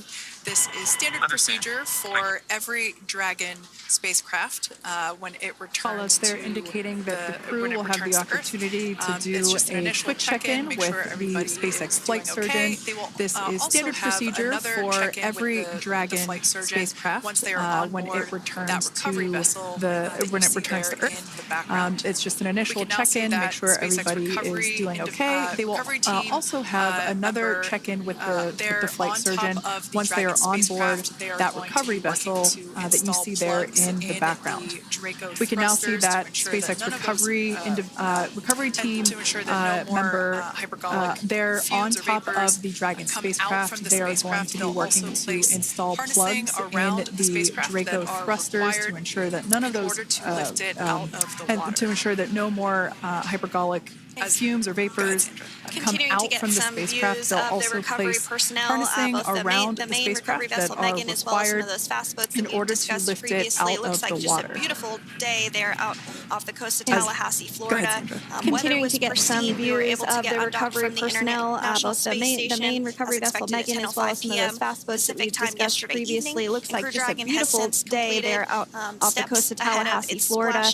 Weather was pristine. We were able to get undocked from the International Space Station as expected at 10:05 p.m. Pacific time yesterday evening. And Crew Dragon has since completed steps ahead of its splashdown at 2:57 p.m. Pacific, and we're now stepping through procedures to get Dragon hoisted up onto the Megan recovery vessel and get the crew extracted out of the spacecraft. Those main parachutes to prevent wind from pulling the spacecraft.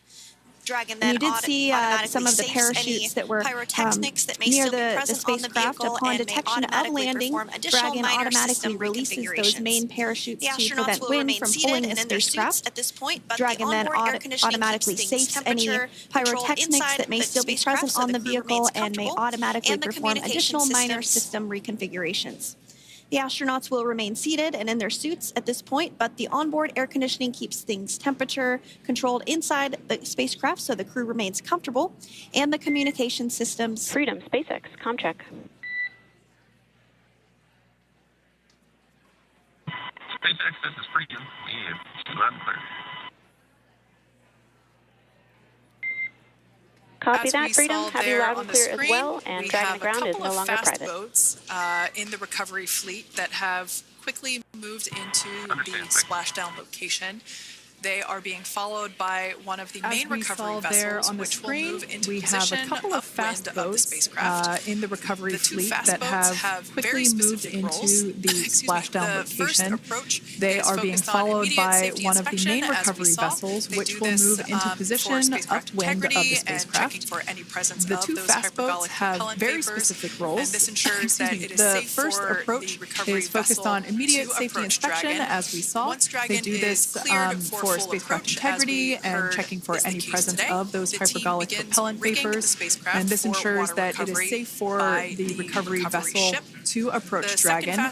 Once Dragon is cleared for full approach, as we heard is the case today, the team begins rigging the spacecraft for water recovery by the recovery ship. The second fast boat is responsible for parachute recovery and also serves as a redundant boat to the first one that makes the initial approach to the Dragon spacecraft. As we saw a little bit earlier, we were also able to see one of the recovery team members get on a jet ski to help gather up the parachutes that were automatically detached from the Dragon spacecraft upon splashdown. And it will take a little over 10 minutes for the recovery crew to complete their safety checks. Once they complete, the team will begin preparing Dragon to be lifted, and as you see, they are preparing for that to take place at this point. As part of the preparation for this lift, one member of the recovery team has climbed on top of the spacecraft already, so they can attach Dragon's hoist rings and connect to the lifting lines. And if no It additional will take us medical less than an assistance is hour needed, the to crew raise will board Dragon a to waiting the NASA recovery plane boat and and depart for remove the Houston. crew from the spacecraft. After medical checkouts, the crew will return to land within 4 hours by helicopter. And if no additional medical assistance is needed, the crew will board a waiting NASA plane and depart for Houston.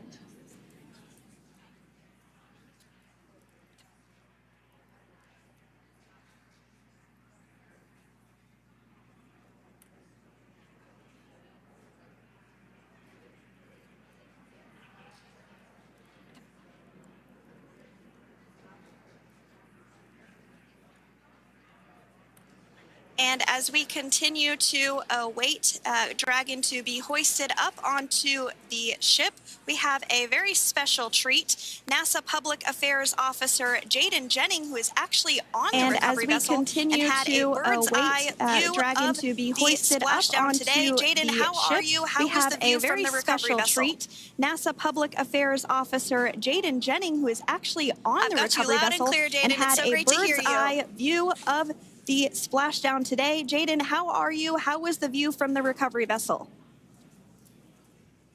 Hi, Sandra. How do you hear me? I've got you loud and clear, Jaden. It's so great to hear you. Awesome. So splashdown, Sandra, was nothing short of spectacular. We are transitioning the forward link. Thanks so much, Jaden. We did just have some communications letting us know that we'll have about a 5-minute period where we won't be able to hear from the crew. So please go ahead, tell us how was the view from the recovery vessel? Thanks so much, Jaden. We did just have some communications letting us know that we'll have about a 5-minute period where we won't be able to hear from the crew. So please go ahead, tell us how was the view from the recovery vessel? Absolutely. Yeah, I was mentioning earlier, splashdown was nothing short of spectacular.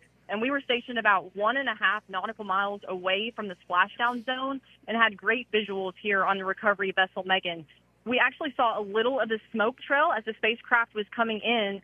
And then moments later, we spotted those drogue chutes, and this was quickly followed by 4 healthy white and orange main parachutes. We then tracked Dragon all the way down as it slowly propelled into the ocean. And I think I speak for all of us on the ship when I say a new core memory was made today, and we are looking forward to having Crew 9 on board with us a little later. What is the sea state out there? Jaden, that is amazing. Now, obviously, we are watching it here on camera, and the landing conditions look pretty good, but how was it from your perspective? What is the sea state out there? Absolutely. Absolutely. So we've had optimal conditions for splashdown, and today it is sunny and 63 degrees outside right now with clear skies, light winds, and calm seas. The sea looks absolutely beautiful right now. It certainly looks like a beautiful day. Can you tell us a little bit about the journey of the recovery forces to get to this point? Weather-wise on this picture-perfect day for splashdown off the coast of Tallahassee. Thanks so much, Jaden. It certainly looks like a beautiful day. Can you tell us a little bit about the journey of the recovery forces to get to this point? Sure. So one unique aspect of this recovery was the onboard training on station conducted for Butch and Suni to ensure they were ready to return on a Dragon spacecraft. That training covered all aspects of their return, including nominal and contingency departures, deorbit burns, splashdown, and post-landing ops, which is what this team is preparing for now. As for the recovery teams themselves, we started the day taking a series of helicopters out to the vessel. And as standard, the recovery director and crew support teams were on that first helicopter out and took the time to get everything prepared on the ship. About 2 hours before splashdown, they deployed those fast boats and jet skis into the water. I was actually on the second helicopter out, and we were on the vessel about an hour and a half before splashdown and landed on top of the helicopter pad on the Megan. And the teams have been working diligently across their respective disciplines this week, executing what can only be described, in my point of view, as a logistical masterpiece, just ensuring every detail has been in place for Crew 9's return. That is such great news. I'm so glad that you're able there to experience it in person. Now, can you tell us a little bit about what's next to retrieve the crew for the recovery personnel on board? Yeah, Kate. So coming up next, Dragon will be hoisted into the on-deck translation system, or the nest, at the aft end of the ship, and then will be translated pretty quickly towards that egress platform. we'll perform another series of safety checks as final precautionary measures just to make sure there are no hypergolic vapors present before opening that side hatch. And then once that side hatch of the spacecraft is open, the crew will be assisted out of the capsule one by one from NASA and SpaceX. Freedom, SpaceX, comm check. Freedom's got you loud and clear. Thanks, Nick. I've got you loud and clear as well. We have completed our forward link transition.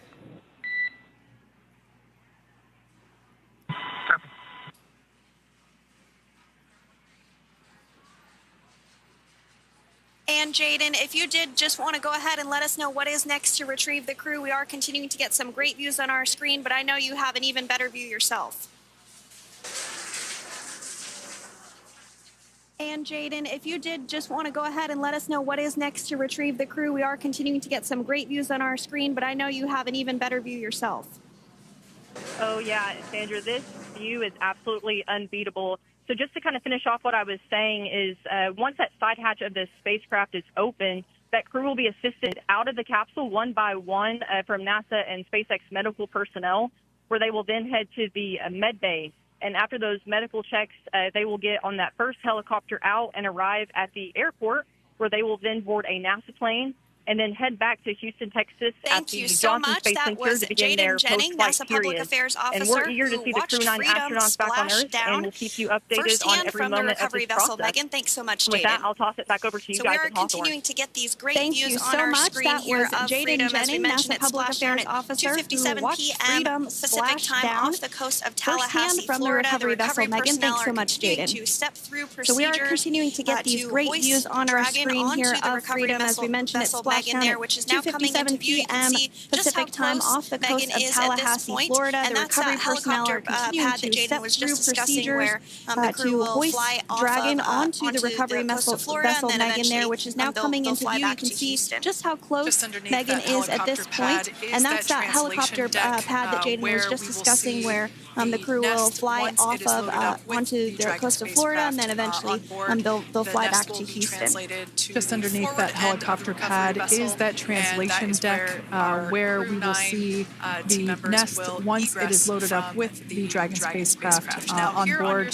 The nest will be translated to the forward end of the recovery vessel, and that is where our Crew 9 team members will egress from the Dragon spacecraft. Now, here on your screen, we can see dolphins, actually, who want to come and play with Dragon. Now, one of the fast boats there in place, working to assist the recovery team member. It's incredible. I just love these views. We really see them even better in daytime, but just seeing the recovery team work in tandem to step through each step, to step through each operation. Recovery crew team member that is crawling around obviously they're getting quick assists from the honorary part of the recovery team, those dolphins in the water there. Now, the recovery crew team member that is crawling around the Dragon spacecraft. Earlier we saw a view where it was like a spider monkey pose. We can see that individual now standing in the bucket where the main parachutes were stored while Dragon was on orbit. Obviously, those main parachutes were utilized for splashdown today.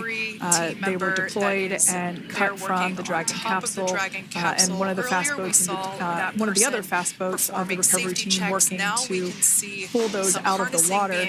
Now, the recovery team member that is there working on top of the Dragon capsule. Earlier, we saw that person performing safety checks. Now we can see some harnessing being placed around the capsule. This harnessing is what will be used to lift the Dragon capsule out of the water and onto the recovery vessel.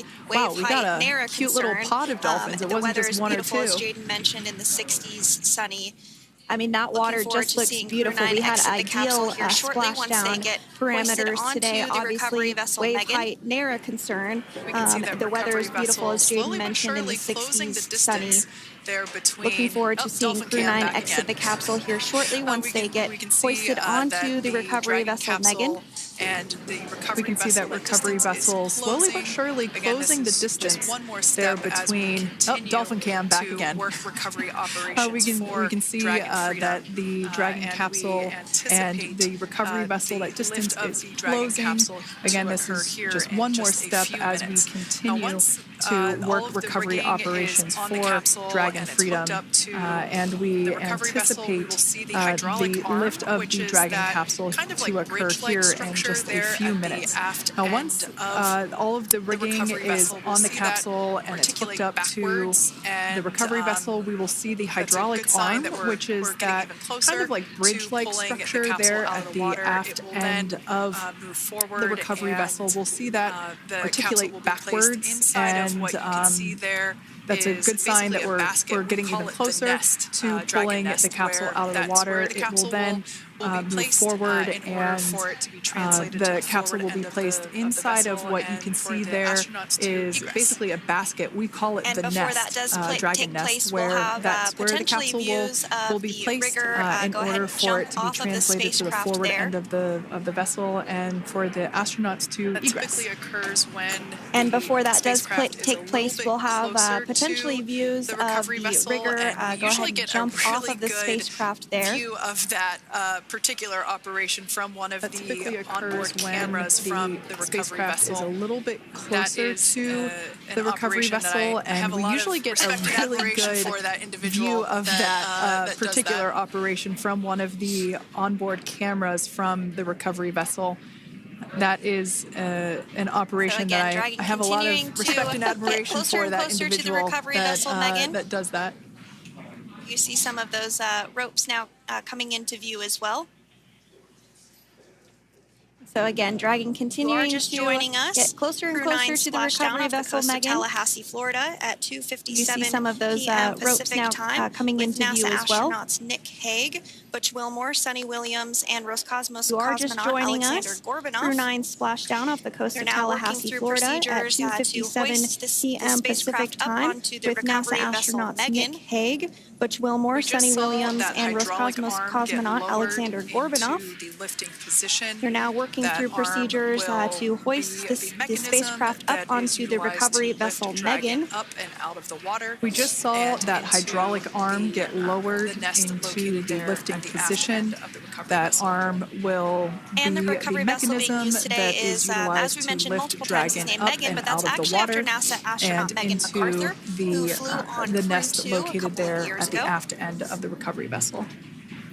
And the recovery vessel being used today is, as we mentioned multiple times, is named Megan, but that's actually after NASA astronaut Megan McArthur, who flew on Crew 2 a couple of years ago. Yeah, you're exactly right. This view is straight down the recovery We're getting vessel, some views now from actually inside the boat. That is the egress platform. Yeah, you're exactly right.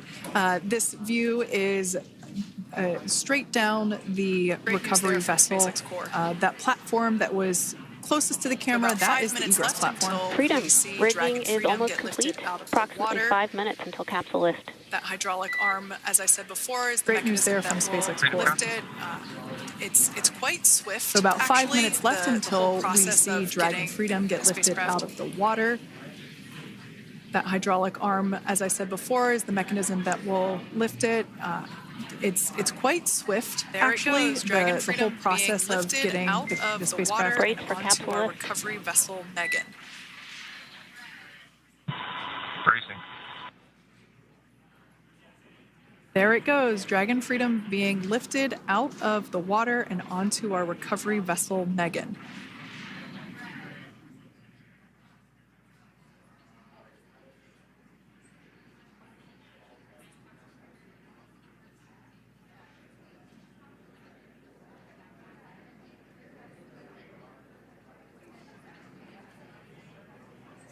So once securely on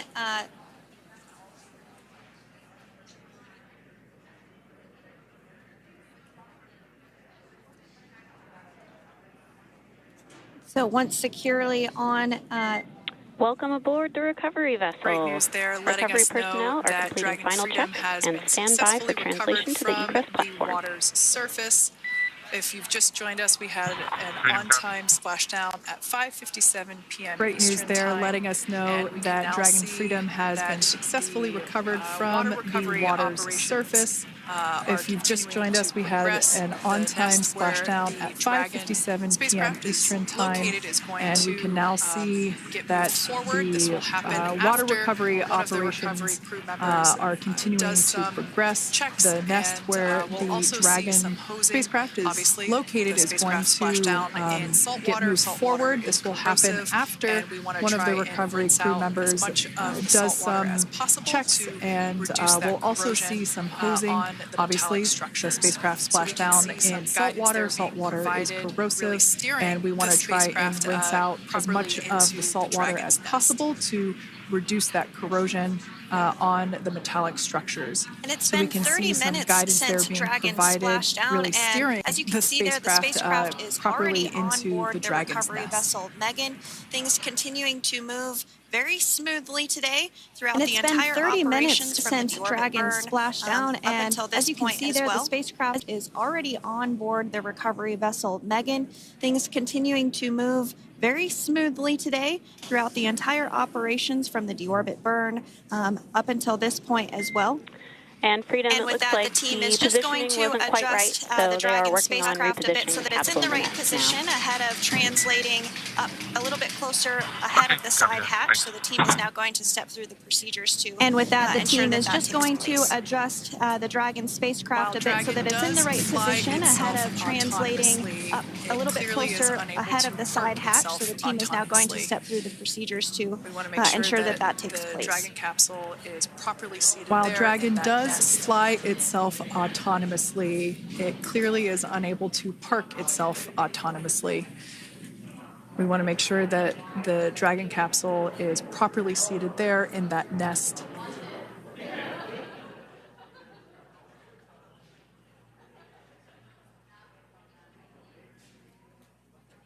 Once Dragon is fully seated in the nest, we'll probably see a bunch of that salt water come out from the bucket there located underneath the side hatch. Once Dragon is fully seated in the nest, we'll probably see a bunch of that salt water come out from the bucket there located underneath the side hatch.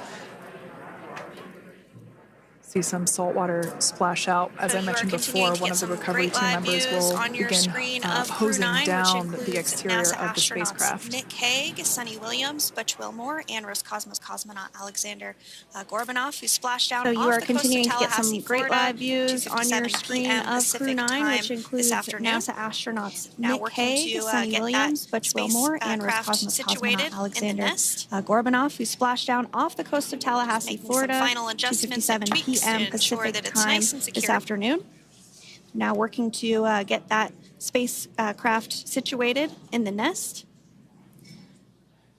Just making some final adjustments and tweaks to ensure that it's nice and secure. Once the spacecraft is seated and secured and oriented correctly in the nest, Dragon will be moved into the hangar located underneath that helipad that we saw earlier. Once the spacecraft from the aerial is views during recovery. seated and secured and oriented correctly in the nest, Dragon will be moved into the hangar located underneath that helipad that we saw earlier from the aerial views during recovery.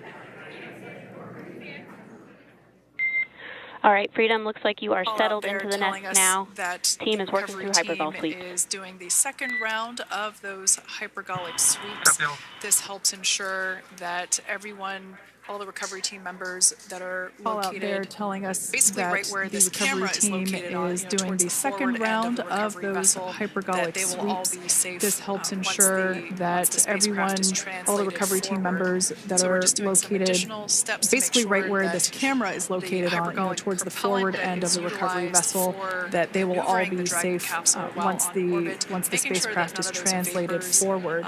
So we're just doing some additional steps to make sure that the hypergolic propellant that is utilized for maneuvering the Dragon capsule while on orbit, making sure that none of those vapors are still present on the exterior of the capsule. Not only do we have the recovery personnel that you see here, but we also have a doctor that will check out the crew members. That's right, and there are a variety of individuals on board the boat that help with recovery operations. Not only do we have the recovery personnel that you see here, but we also have a doctor that will check out the crew members as standard procedure. As with any spacecraft that is returning from space, we always perform a medical check with the crew. So you will see the crew come out of the capsule and be placed on stretchers, just like with the Soyuz landing and with all of our Dragon splashdowns. That is the nominal procedure. See Dragon Freedom translate or scooch up a little bit closer to the camera angle that we're seeing right here. And then teams will step through procedures to get that side hatch opened. You see it right in the dead center of your screen there. It's kind of that rectangular shape. It has not a little bit closer to the camera angle that we're seeing right here. And then teams will step through procedures to get that side hatch open. You see it right in the dead center of your screen there. It's kind of that rectangular shape. It has not been open since Crew 9, which include Nick Hague and Aleksandr Gorbunov, launched back in September from the Kennedy Space Center in Florida. So that will be the very first time that hatch is opened. Once docked to the International Space Station, crew enter through the top hatch, which was where the nose cone is now closed. That's the hatch that they actually utilize. So as we get a little closer to that hatch opening procedure, you might start to see more individuals come into frame for some of that support. The ship has a maximum capacity of a little over 40 people on board. So as we get a little closer to that hatch opening procedure, you might start to see more individuals come into frame also on board for some of that support. Chief of the astronaut ship has a maximum capacity of a little over 40 people on board, and it takes a variety of different roles, as we've discussed, to support. Also on board is the Chief of the Astronaut Office for NASA, that's Joe Acaba.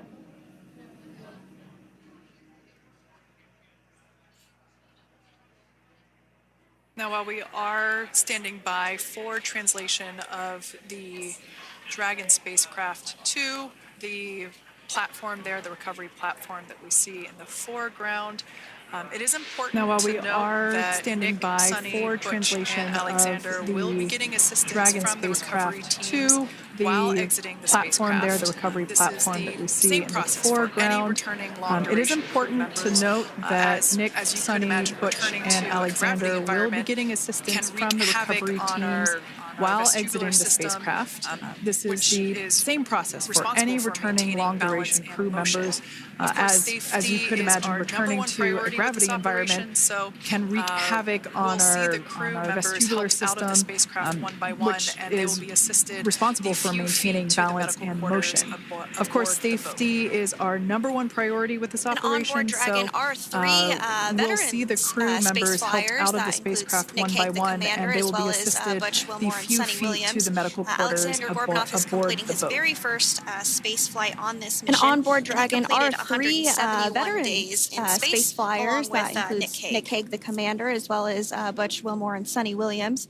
Aleksandr Gorbunov is completing his very first space flight on this mission, and he completed 171 days in space along with those of you Nick that Hague. have just recently joined us, well, I would encourage you to hit that rewind button and go back a few minutes. It was a beautiful splashdown of Dragon Freedom with the crew. For those of you that have just recently joined us, well, I would encourage you to hit that rewind button and go back a few minutes. It was a beautiful splashdown of Dragon Freedom with the Crew 9 cohort on board. They had an on-time splashdown at 5:57 p.m. Eastern Time, 2:57 p.m. Pacific Time. We can see that the spacecraft recovered from translation the is in ocean progress. surface and is now being washed with fresh water, as obviously they splashed down in salt water. So we're trying to rinse off as much of that salt water was successfully recovered from the ocean surface and is now being washed with fresh water, as obviously they splashed down in salt water. So we're trying to rinse off as much of that salt water as possible. And we can see the spacecraft continuing to move closer and closer to that recovery deck. Freedom, the crew is working on side hatch opening now. Expect hatch open in about 2 minutes.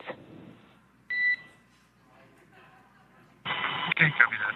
And Kira, just wanted to say that you guys, you and the team did an awesome job.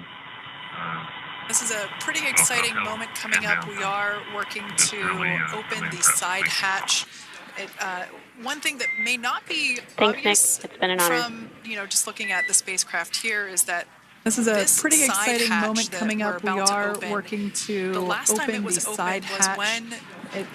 One thing that may not be obvious from just looking at the spacecraft here is that this side hatch that we're about to open, the last time it was open was when this spacecraft was at the launch pad.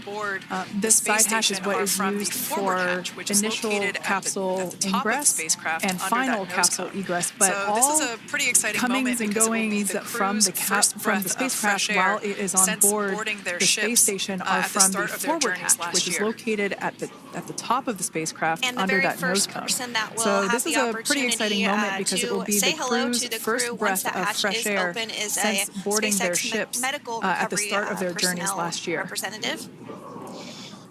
And the very first person that will have the opportunity to say hello to the crew once that hatch is open is a SpaceX medical recovery personnel representative. Then we'll see procedures take place to remove. That will just help the recovery personnel get a little bit more room to access the crew and help get them out of the spacecraft. Yeah, you're absolutely right. Safety to remove the is footrest once again top of Dragon. here. That will just help the recovery personnel get a little bit more room to access the crew and help get them out of the spacecraft. Yeah, you're absolutely right. Safety is once again top priority here, and removing those footrests from all 4 seats will be helpful as a recovery. As a SpaceX recovery team member, will actually go into the capsule. We'll also see a fun little slide be put in place into Dragon Freedom to help the crew members unbuckle and stand up, and essentially we'll also see a fun little slide be put in place to help the crew members exit the spacecraft safely. So we're just a couple minutes away from being able to see that, all 4 and then of we those might be able to footrests get the chance to basically see give a little bit more working room inside of the Dragon and see the crew following their splashdown. That's right, and we did hear the go for that hatch opening, so we're just a couple minutes away from being able to see that, and then we might be able to get the chance to see a couple of views inside of the Dragon and see the crew following their splashdown. As well. Now, opening that side hatch isn't quite like opening the door to your car. We have to depress the seal around the side hatch, as well as we'll now see them open that side hatch up.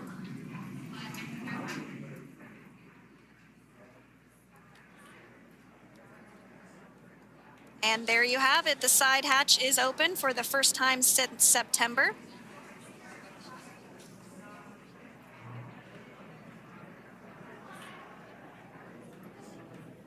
And there you have it. The side hatch is open for the first time since September. Equipment there that was brought into frame that will help protect the edge of the side hatch. One from any potential damage. We can see the recovery crew member there taking photos there of that was brought into frame. That will help protect the edge of the side hatch. One from any potential damage. We can see the recovery crew member there taking photos of the side hatch seal. This is part of the standard operation for recovery. This helps to These photos will get saved into our procedure. The edges of it incur no damage while crew members will then are install coming out that from protective the spacecraft. frame around the side hatch. This helps to ensure that the side hatch itself, if you missed it, the edges of it incur no damage while crew members are coming out from the spacecraft. So there are now 5 people on board the Dragon spacecraft. If you missed it, there was also a recovery team member that went inside. So there are now 5 people on board the Dragon spacecraft. And if you are just joining us, it has not yet even been an hour since Crew 9 splashed down off the coast of Tallahassee, Florida at 2:57 p.m. Pacific time. The crew is now on board the recovery vessel Megan, and if you the are hatch just is joining open. us, it has not Next yet major even been an milestone hour that we'll since see Crew is 9 when the splashed crew down off the coast will of Tallahassee, egress Florida or at 2:57 p.m. Pacific before time. That, they'll continue to, the crew is now on board the recovery vessel Megan, and the hatch is open. Next major milestone that we'll see is when the crew will actually egress or exit the spacecraft. But before that, they'll continue to, the recovery personnel will continue to install that protective area around the hatch and then remove the footrests. So we're a couple minutes away from seeing the crew egress, but not too long away. As I mentioned before, of course, we got to get a well-documented photo of the moment. Although we can't see it from here, I'm pretty sure there are 4 smiles on board right now. Oh, of course, we got to get a well-documented photo of the moment. That there were four smiles. Although we can't see it from here, I'm pretty sure there are 4 smiles on board right now. And we did hear that report out from the Commander Nick Hague following splashdown that there were four smiles as far as he could waves, see. Smiles capsule all full around of back grins. on Earth. Now, generally speaking, and there we do see Crew 9, some happy waves, smiles all around back Generally on speaking, Earth. We have the individuals in the 2 center seats of the spacecraft exit first. You might hear us refer to this as the exit process as egress. It's just another term for have the individuals in the 2 spacecraft. center seats. Generally speaking, we of the spacecraft most of the time have exit the 2 first. center seats. You might hear us refer first, to this as it makes the exit process as egress. It's just another term for exiting the spacecraft. Generally speaking, we most of the time have the 2 center seats egress first, as it makes moving around inside the capsule a little bit easier. Previously located on the upper leg of the crew members, we can see those being handed out to the recovery team. Those were taken off prior the tablets that were to the entry previously located on the upper leg of the crew members. We can see those being handed out to the recovery team. Those were taken off prior to the entry phase, to spacecraft reentry. It looks like we are starting to see those had to be the stored and secured also be removed. prior to dynamic operations. One there on the screen. There are 4, of course, 1 for each crew member. It looks like we are starting to see the footrests also be removed. I just saw one there on the screen. There are 4, of course, 1 for each crew member. Made out of carbon fiber and are actually sized appropriately for each crew member, as everybody has different measurements and different leg lengths. Those footrests Same goes for the armrests and the bucket length of each seat. We size those appropriately for each crew member, as everybody has different measurements and different leg lengths to ensure their comfort and safety. Same goes for the armrests and the bucket length of each seat. We size those appropriately ramp that is used for the crew members and to ensure their comfort and safety from inside the spacecraft. And once the crew does I believe exit we just Dragon saw Freedom, the they will be little placed ramp on that is used to help slide a stretcher the to crew go to a members medical out bay for from, medical checkouts. This is from standard inside the procedure for spacecraft. all Dragon spacecraft And once the flights crew that does splash down exit crude, Dragon as well as Freedom, for, they will be Soyuz placed spacecraft on to that land in Kazakhstan. A stretcher to go to a medical bay for medical checkouts. This is standard procedure for all Dragon spacecraft flights that splash down crewed, as well as for our Soyuz spacecraft that land in Kazakhstan. You can see the exterior of Dragon Freedom quite clearly in this shot, and it's such a beautiful sight. I personally prefer the capsule when it has. You can see the exterior of Dragon Freedom quite clearly in this shot, and it's such a beautiful signature sign of a capsule. I personally prefer the capsule when it has some of that charring from atmospheric reentry. It is the signature sign of a capsule that has returned to Earth.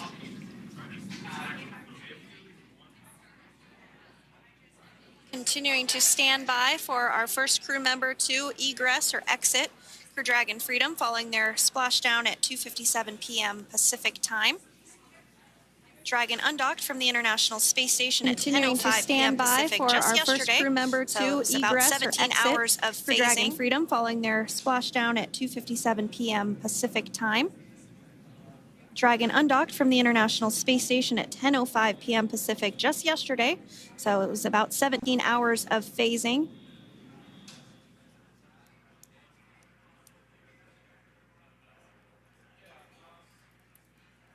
And while on board the International Space Station, Crew 9 contributed to 900 hours of science, over 150 research experiments and investigations, making great use of the microgravity lab of the International Space Station, which celebrates 25 years of continuous human presence this November. Over 150 research experiments and investigations, making great use of the microgravity lab of the International Space Station, which celebrates 25 years of continuous human presence this November.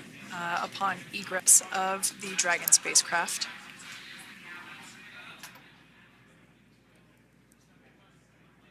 Looks like we're about to get our first crew member here upon egress we are of standing the Dragon by for that spacecraft. egress.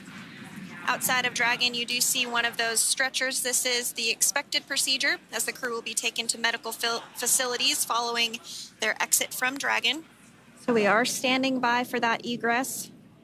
Outside of Dragon, you do see one of those stretchers. This is the expected procedure, as the crew will be taken to medical facilities following their exit from Dragon.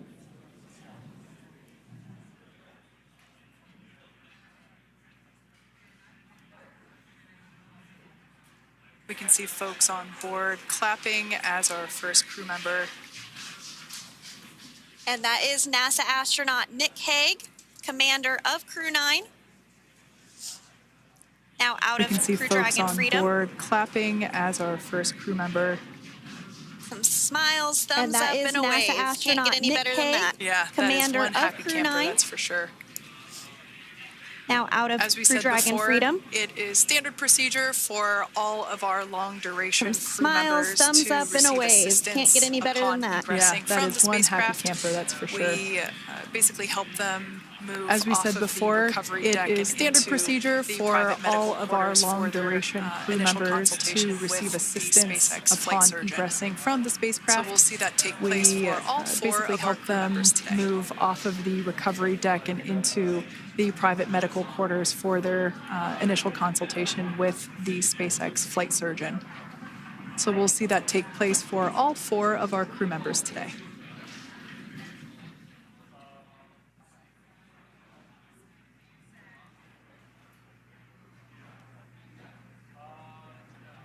And we are standing by for the next crew member to exit Freedom.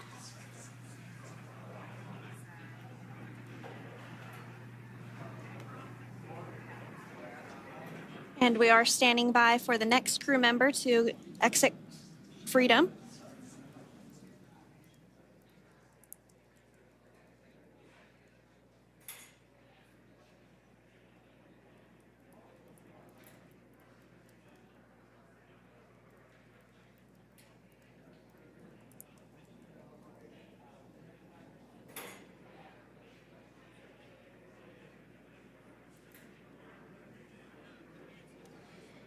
Next up out of the capsule, we expect Roscosmos cosmonaut Aleksandr Gorbunov, his first space flight.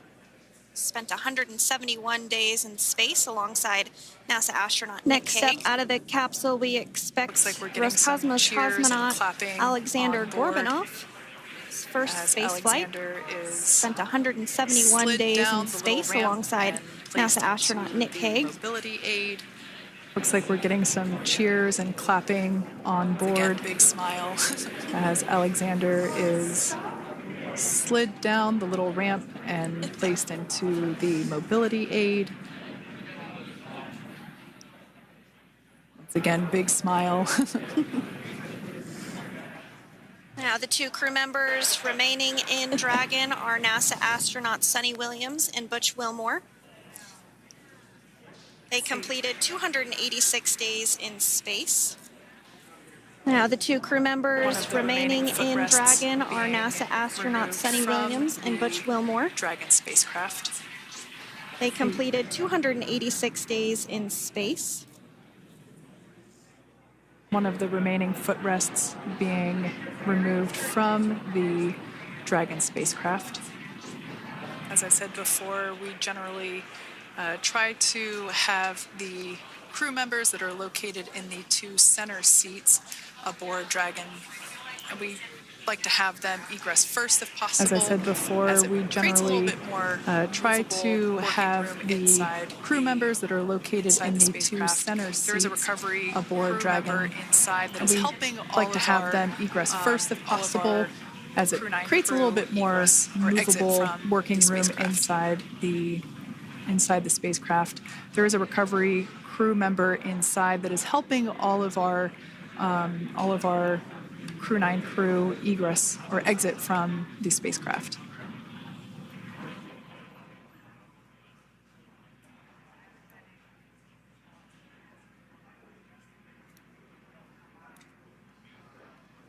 We are standing by for the next crew member to egress or exit Crew Dragon Freedom following the splashdown not even an hour ago at 2:57 p.m. Pacific time.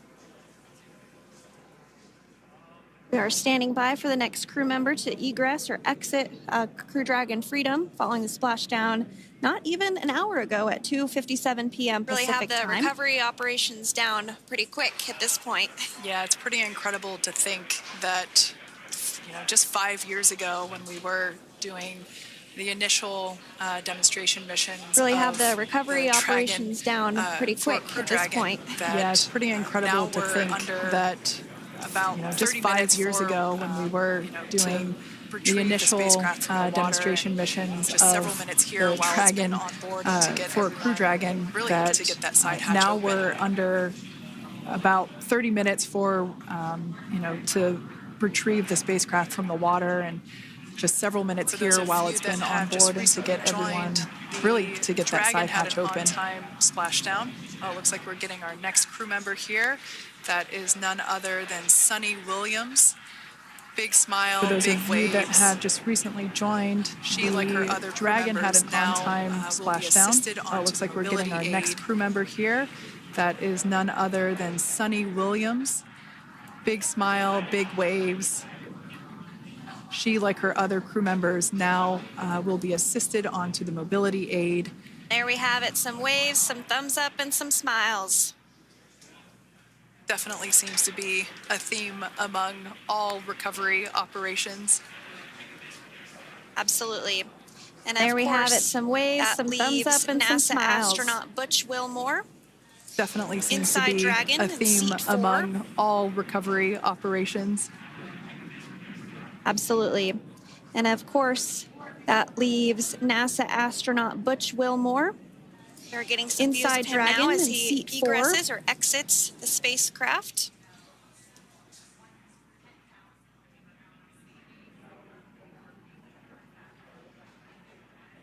We're getting some views of him now as he egresses or exits the spacecraft.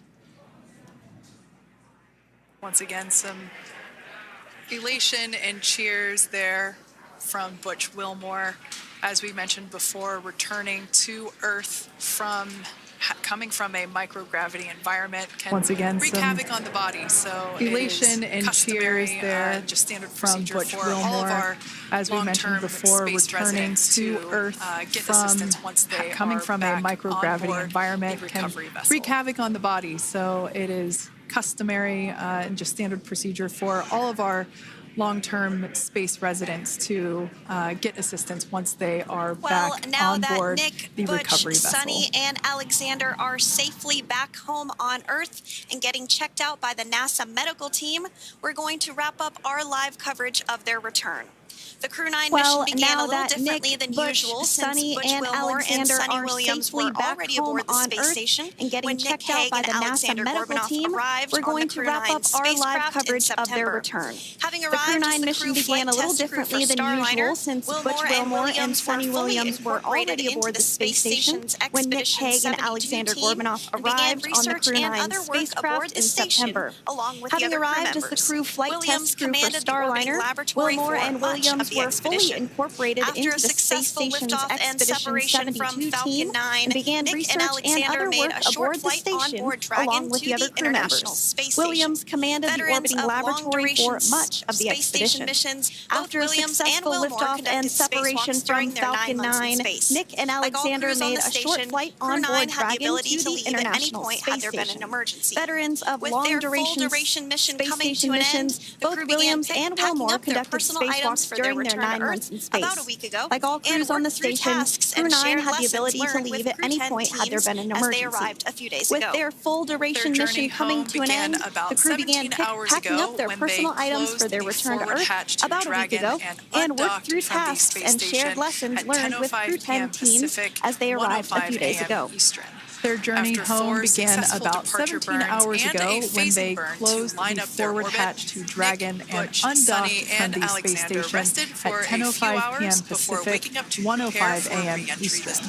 After 4 successful departure burns and a phasing burn to line up their orbit, Nick, Butch, Sunny, and Alexander rested for a few hours before waking up to prepare for re-entry this morning. We jettisoned Dragon's trunk and performed our final on-orbit maneuver, the approximately 7.5-minute-long deorbit burn, and that occurred at 2:11 p.m. Pacific, 5:11 p.m. Eastern Time, and that sent Dragon on its path home. The spacecraft re-entered the Earth's atmosphere and slowed its descent with successful deployments of 2 drogue parachutes and 4 main parachutes, with the final splashdown occurring off the coast of Tallahassee, Florida at 2:57 p.m. Pacific, 5:57 p.m. Eastern. Following that successful splashdown, we saw SpaceX recovery experts move in and prepare Dragon Freedom for its lift onto the recovery vessel. And just a little less than an hour following splashdown, we saw Nick, Sunny, Butch, and Alexander make their way out of Dragon and into the recovery ship's medical facilities safe and sound. Next up, they'll catch a helicopter flight back to shore, where they'll transfer 2 aircraft that will take them home. The astronauts will take a NASA plane for the short flight back to Houston, where they'll be reunited with family and friends to bring an end to this mission. It's been an honor and a privilege to share their journey with all of you as we continue this new era in human spaceflight. Thank you, as always, for joining us today marks the end of the direct handover we executed after successfully launching the Crew 10 mission to the space station just last week on Friday, March 14th. Thank you, as always, for joining us for tonight's coverage of the splashdown of Crew 9. Remember to follow SpaceX on X and NASA online and on social media for updates for the very latest on Crew and cargo flights to and from the International Space Station. And we'll continue to share the progress of Nick, Sunny, Butch, and Alexander on social media as they travel back home. We do also have a post-splashdown media briefing coming up at approximately 4:30 p.m. Pacific, 7:30 p.m. Eastern, where leadership will share a final update as we conclude this successful mission. So, from all of us at NASA and SpaceX, welcome home, Crew 9. So long.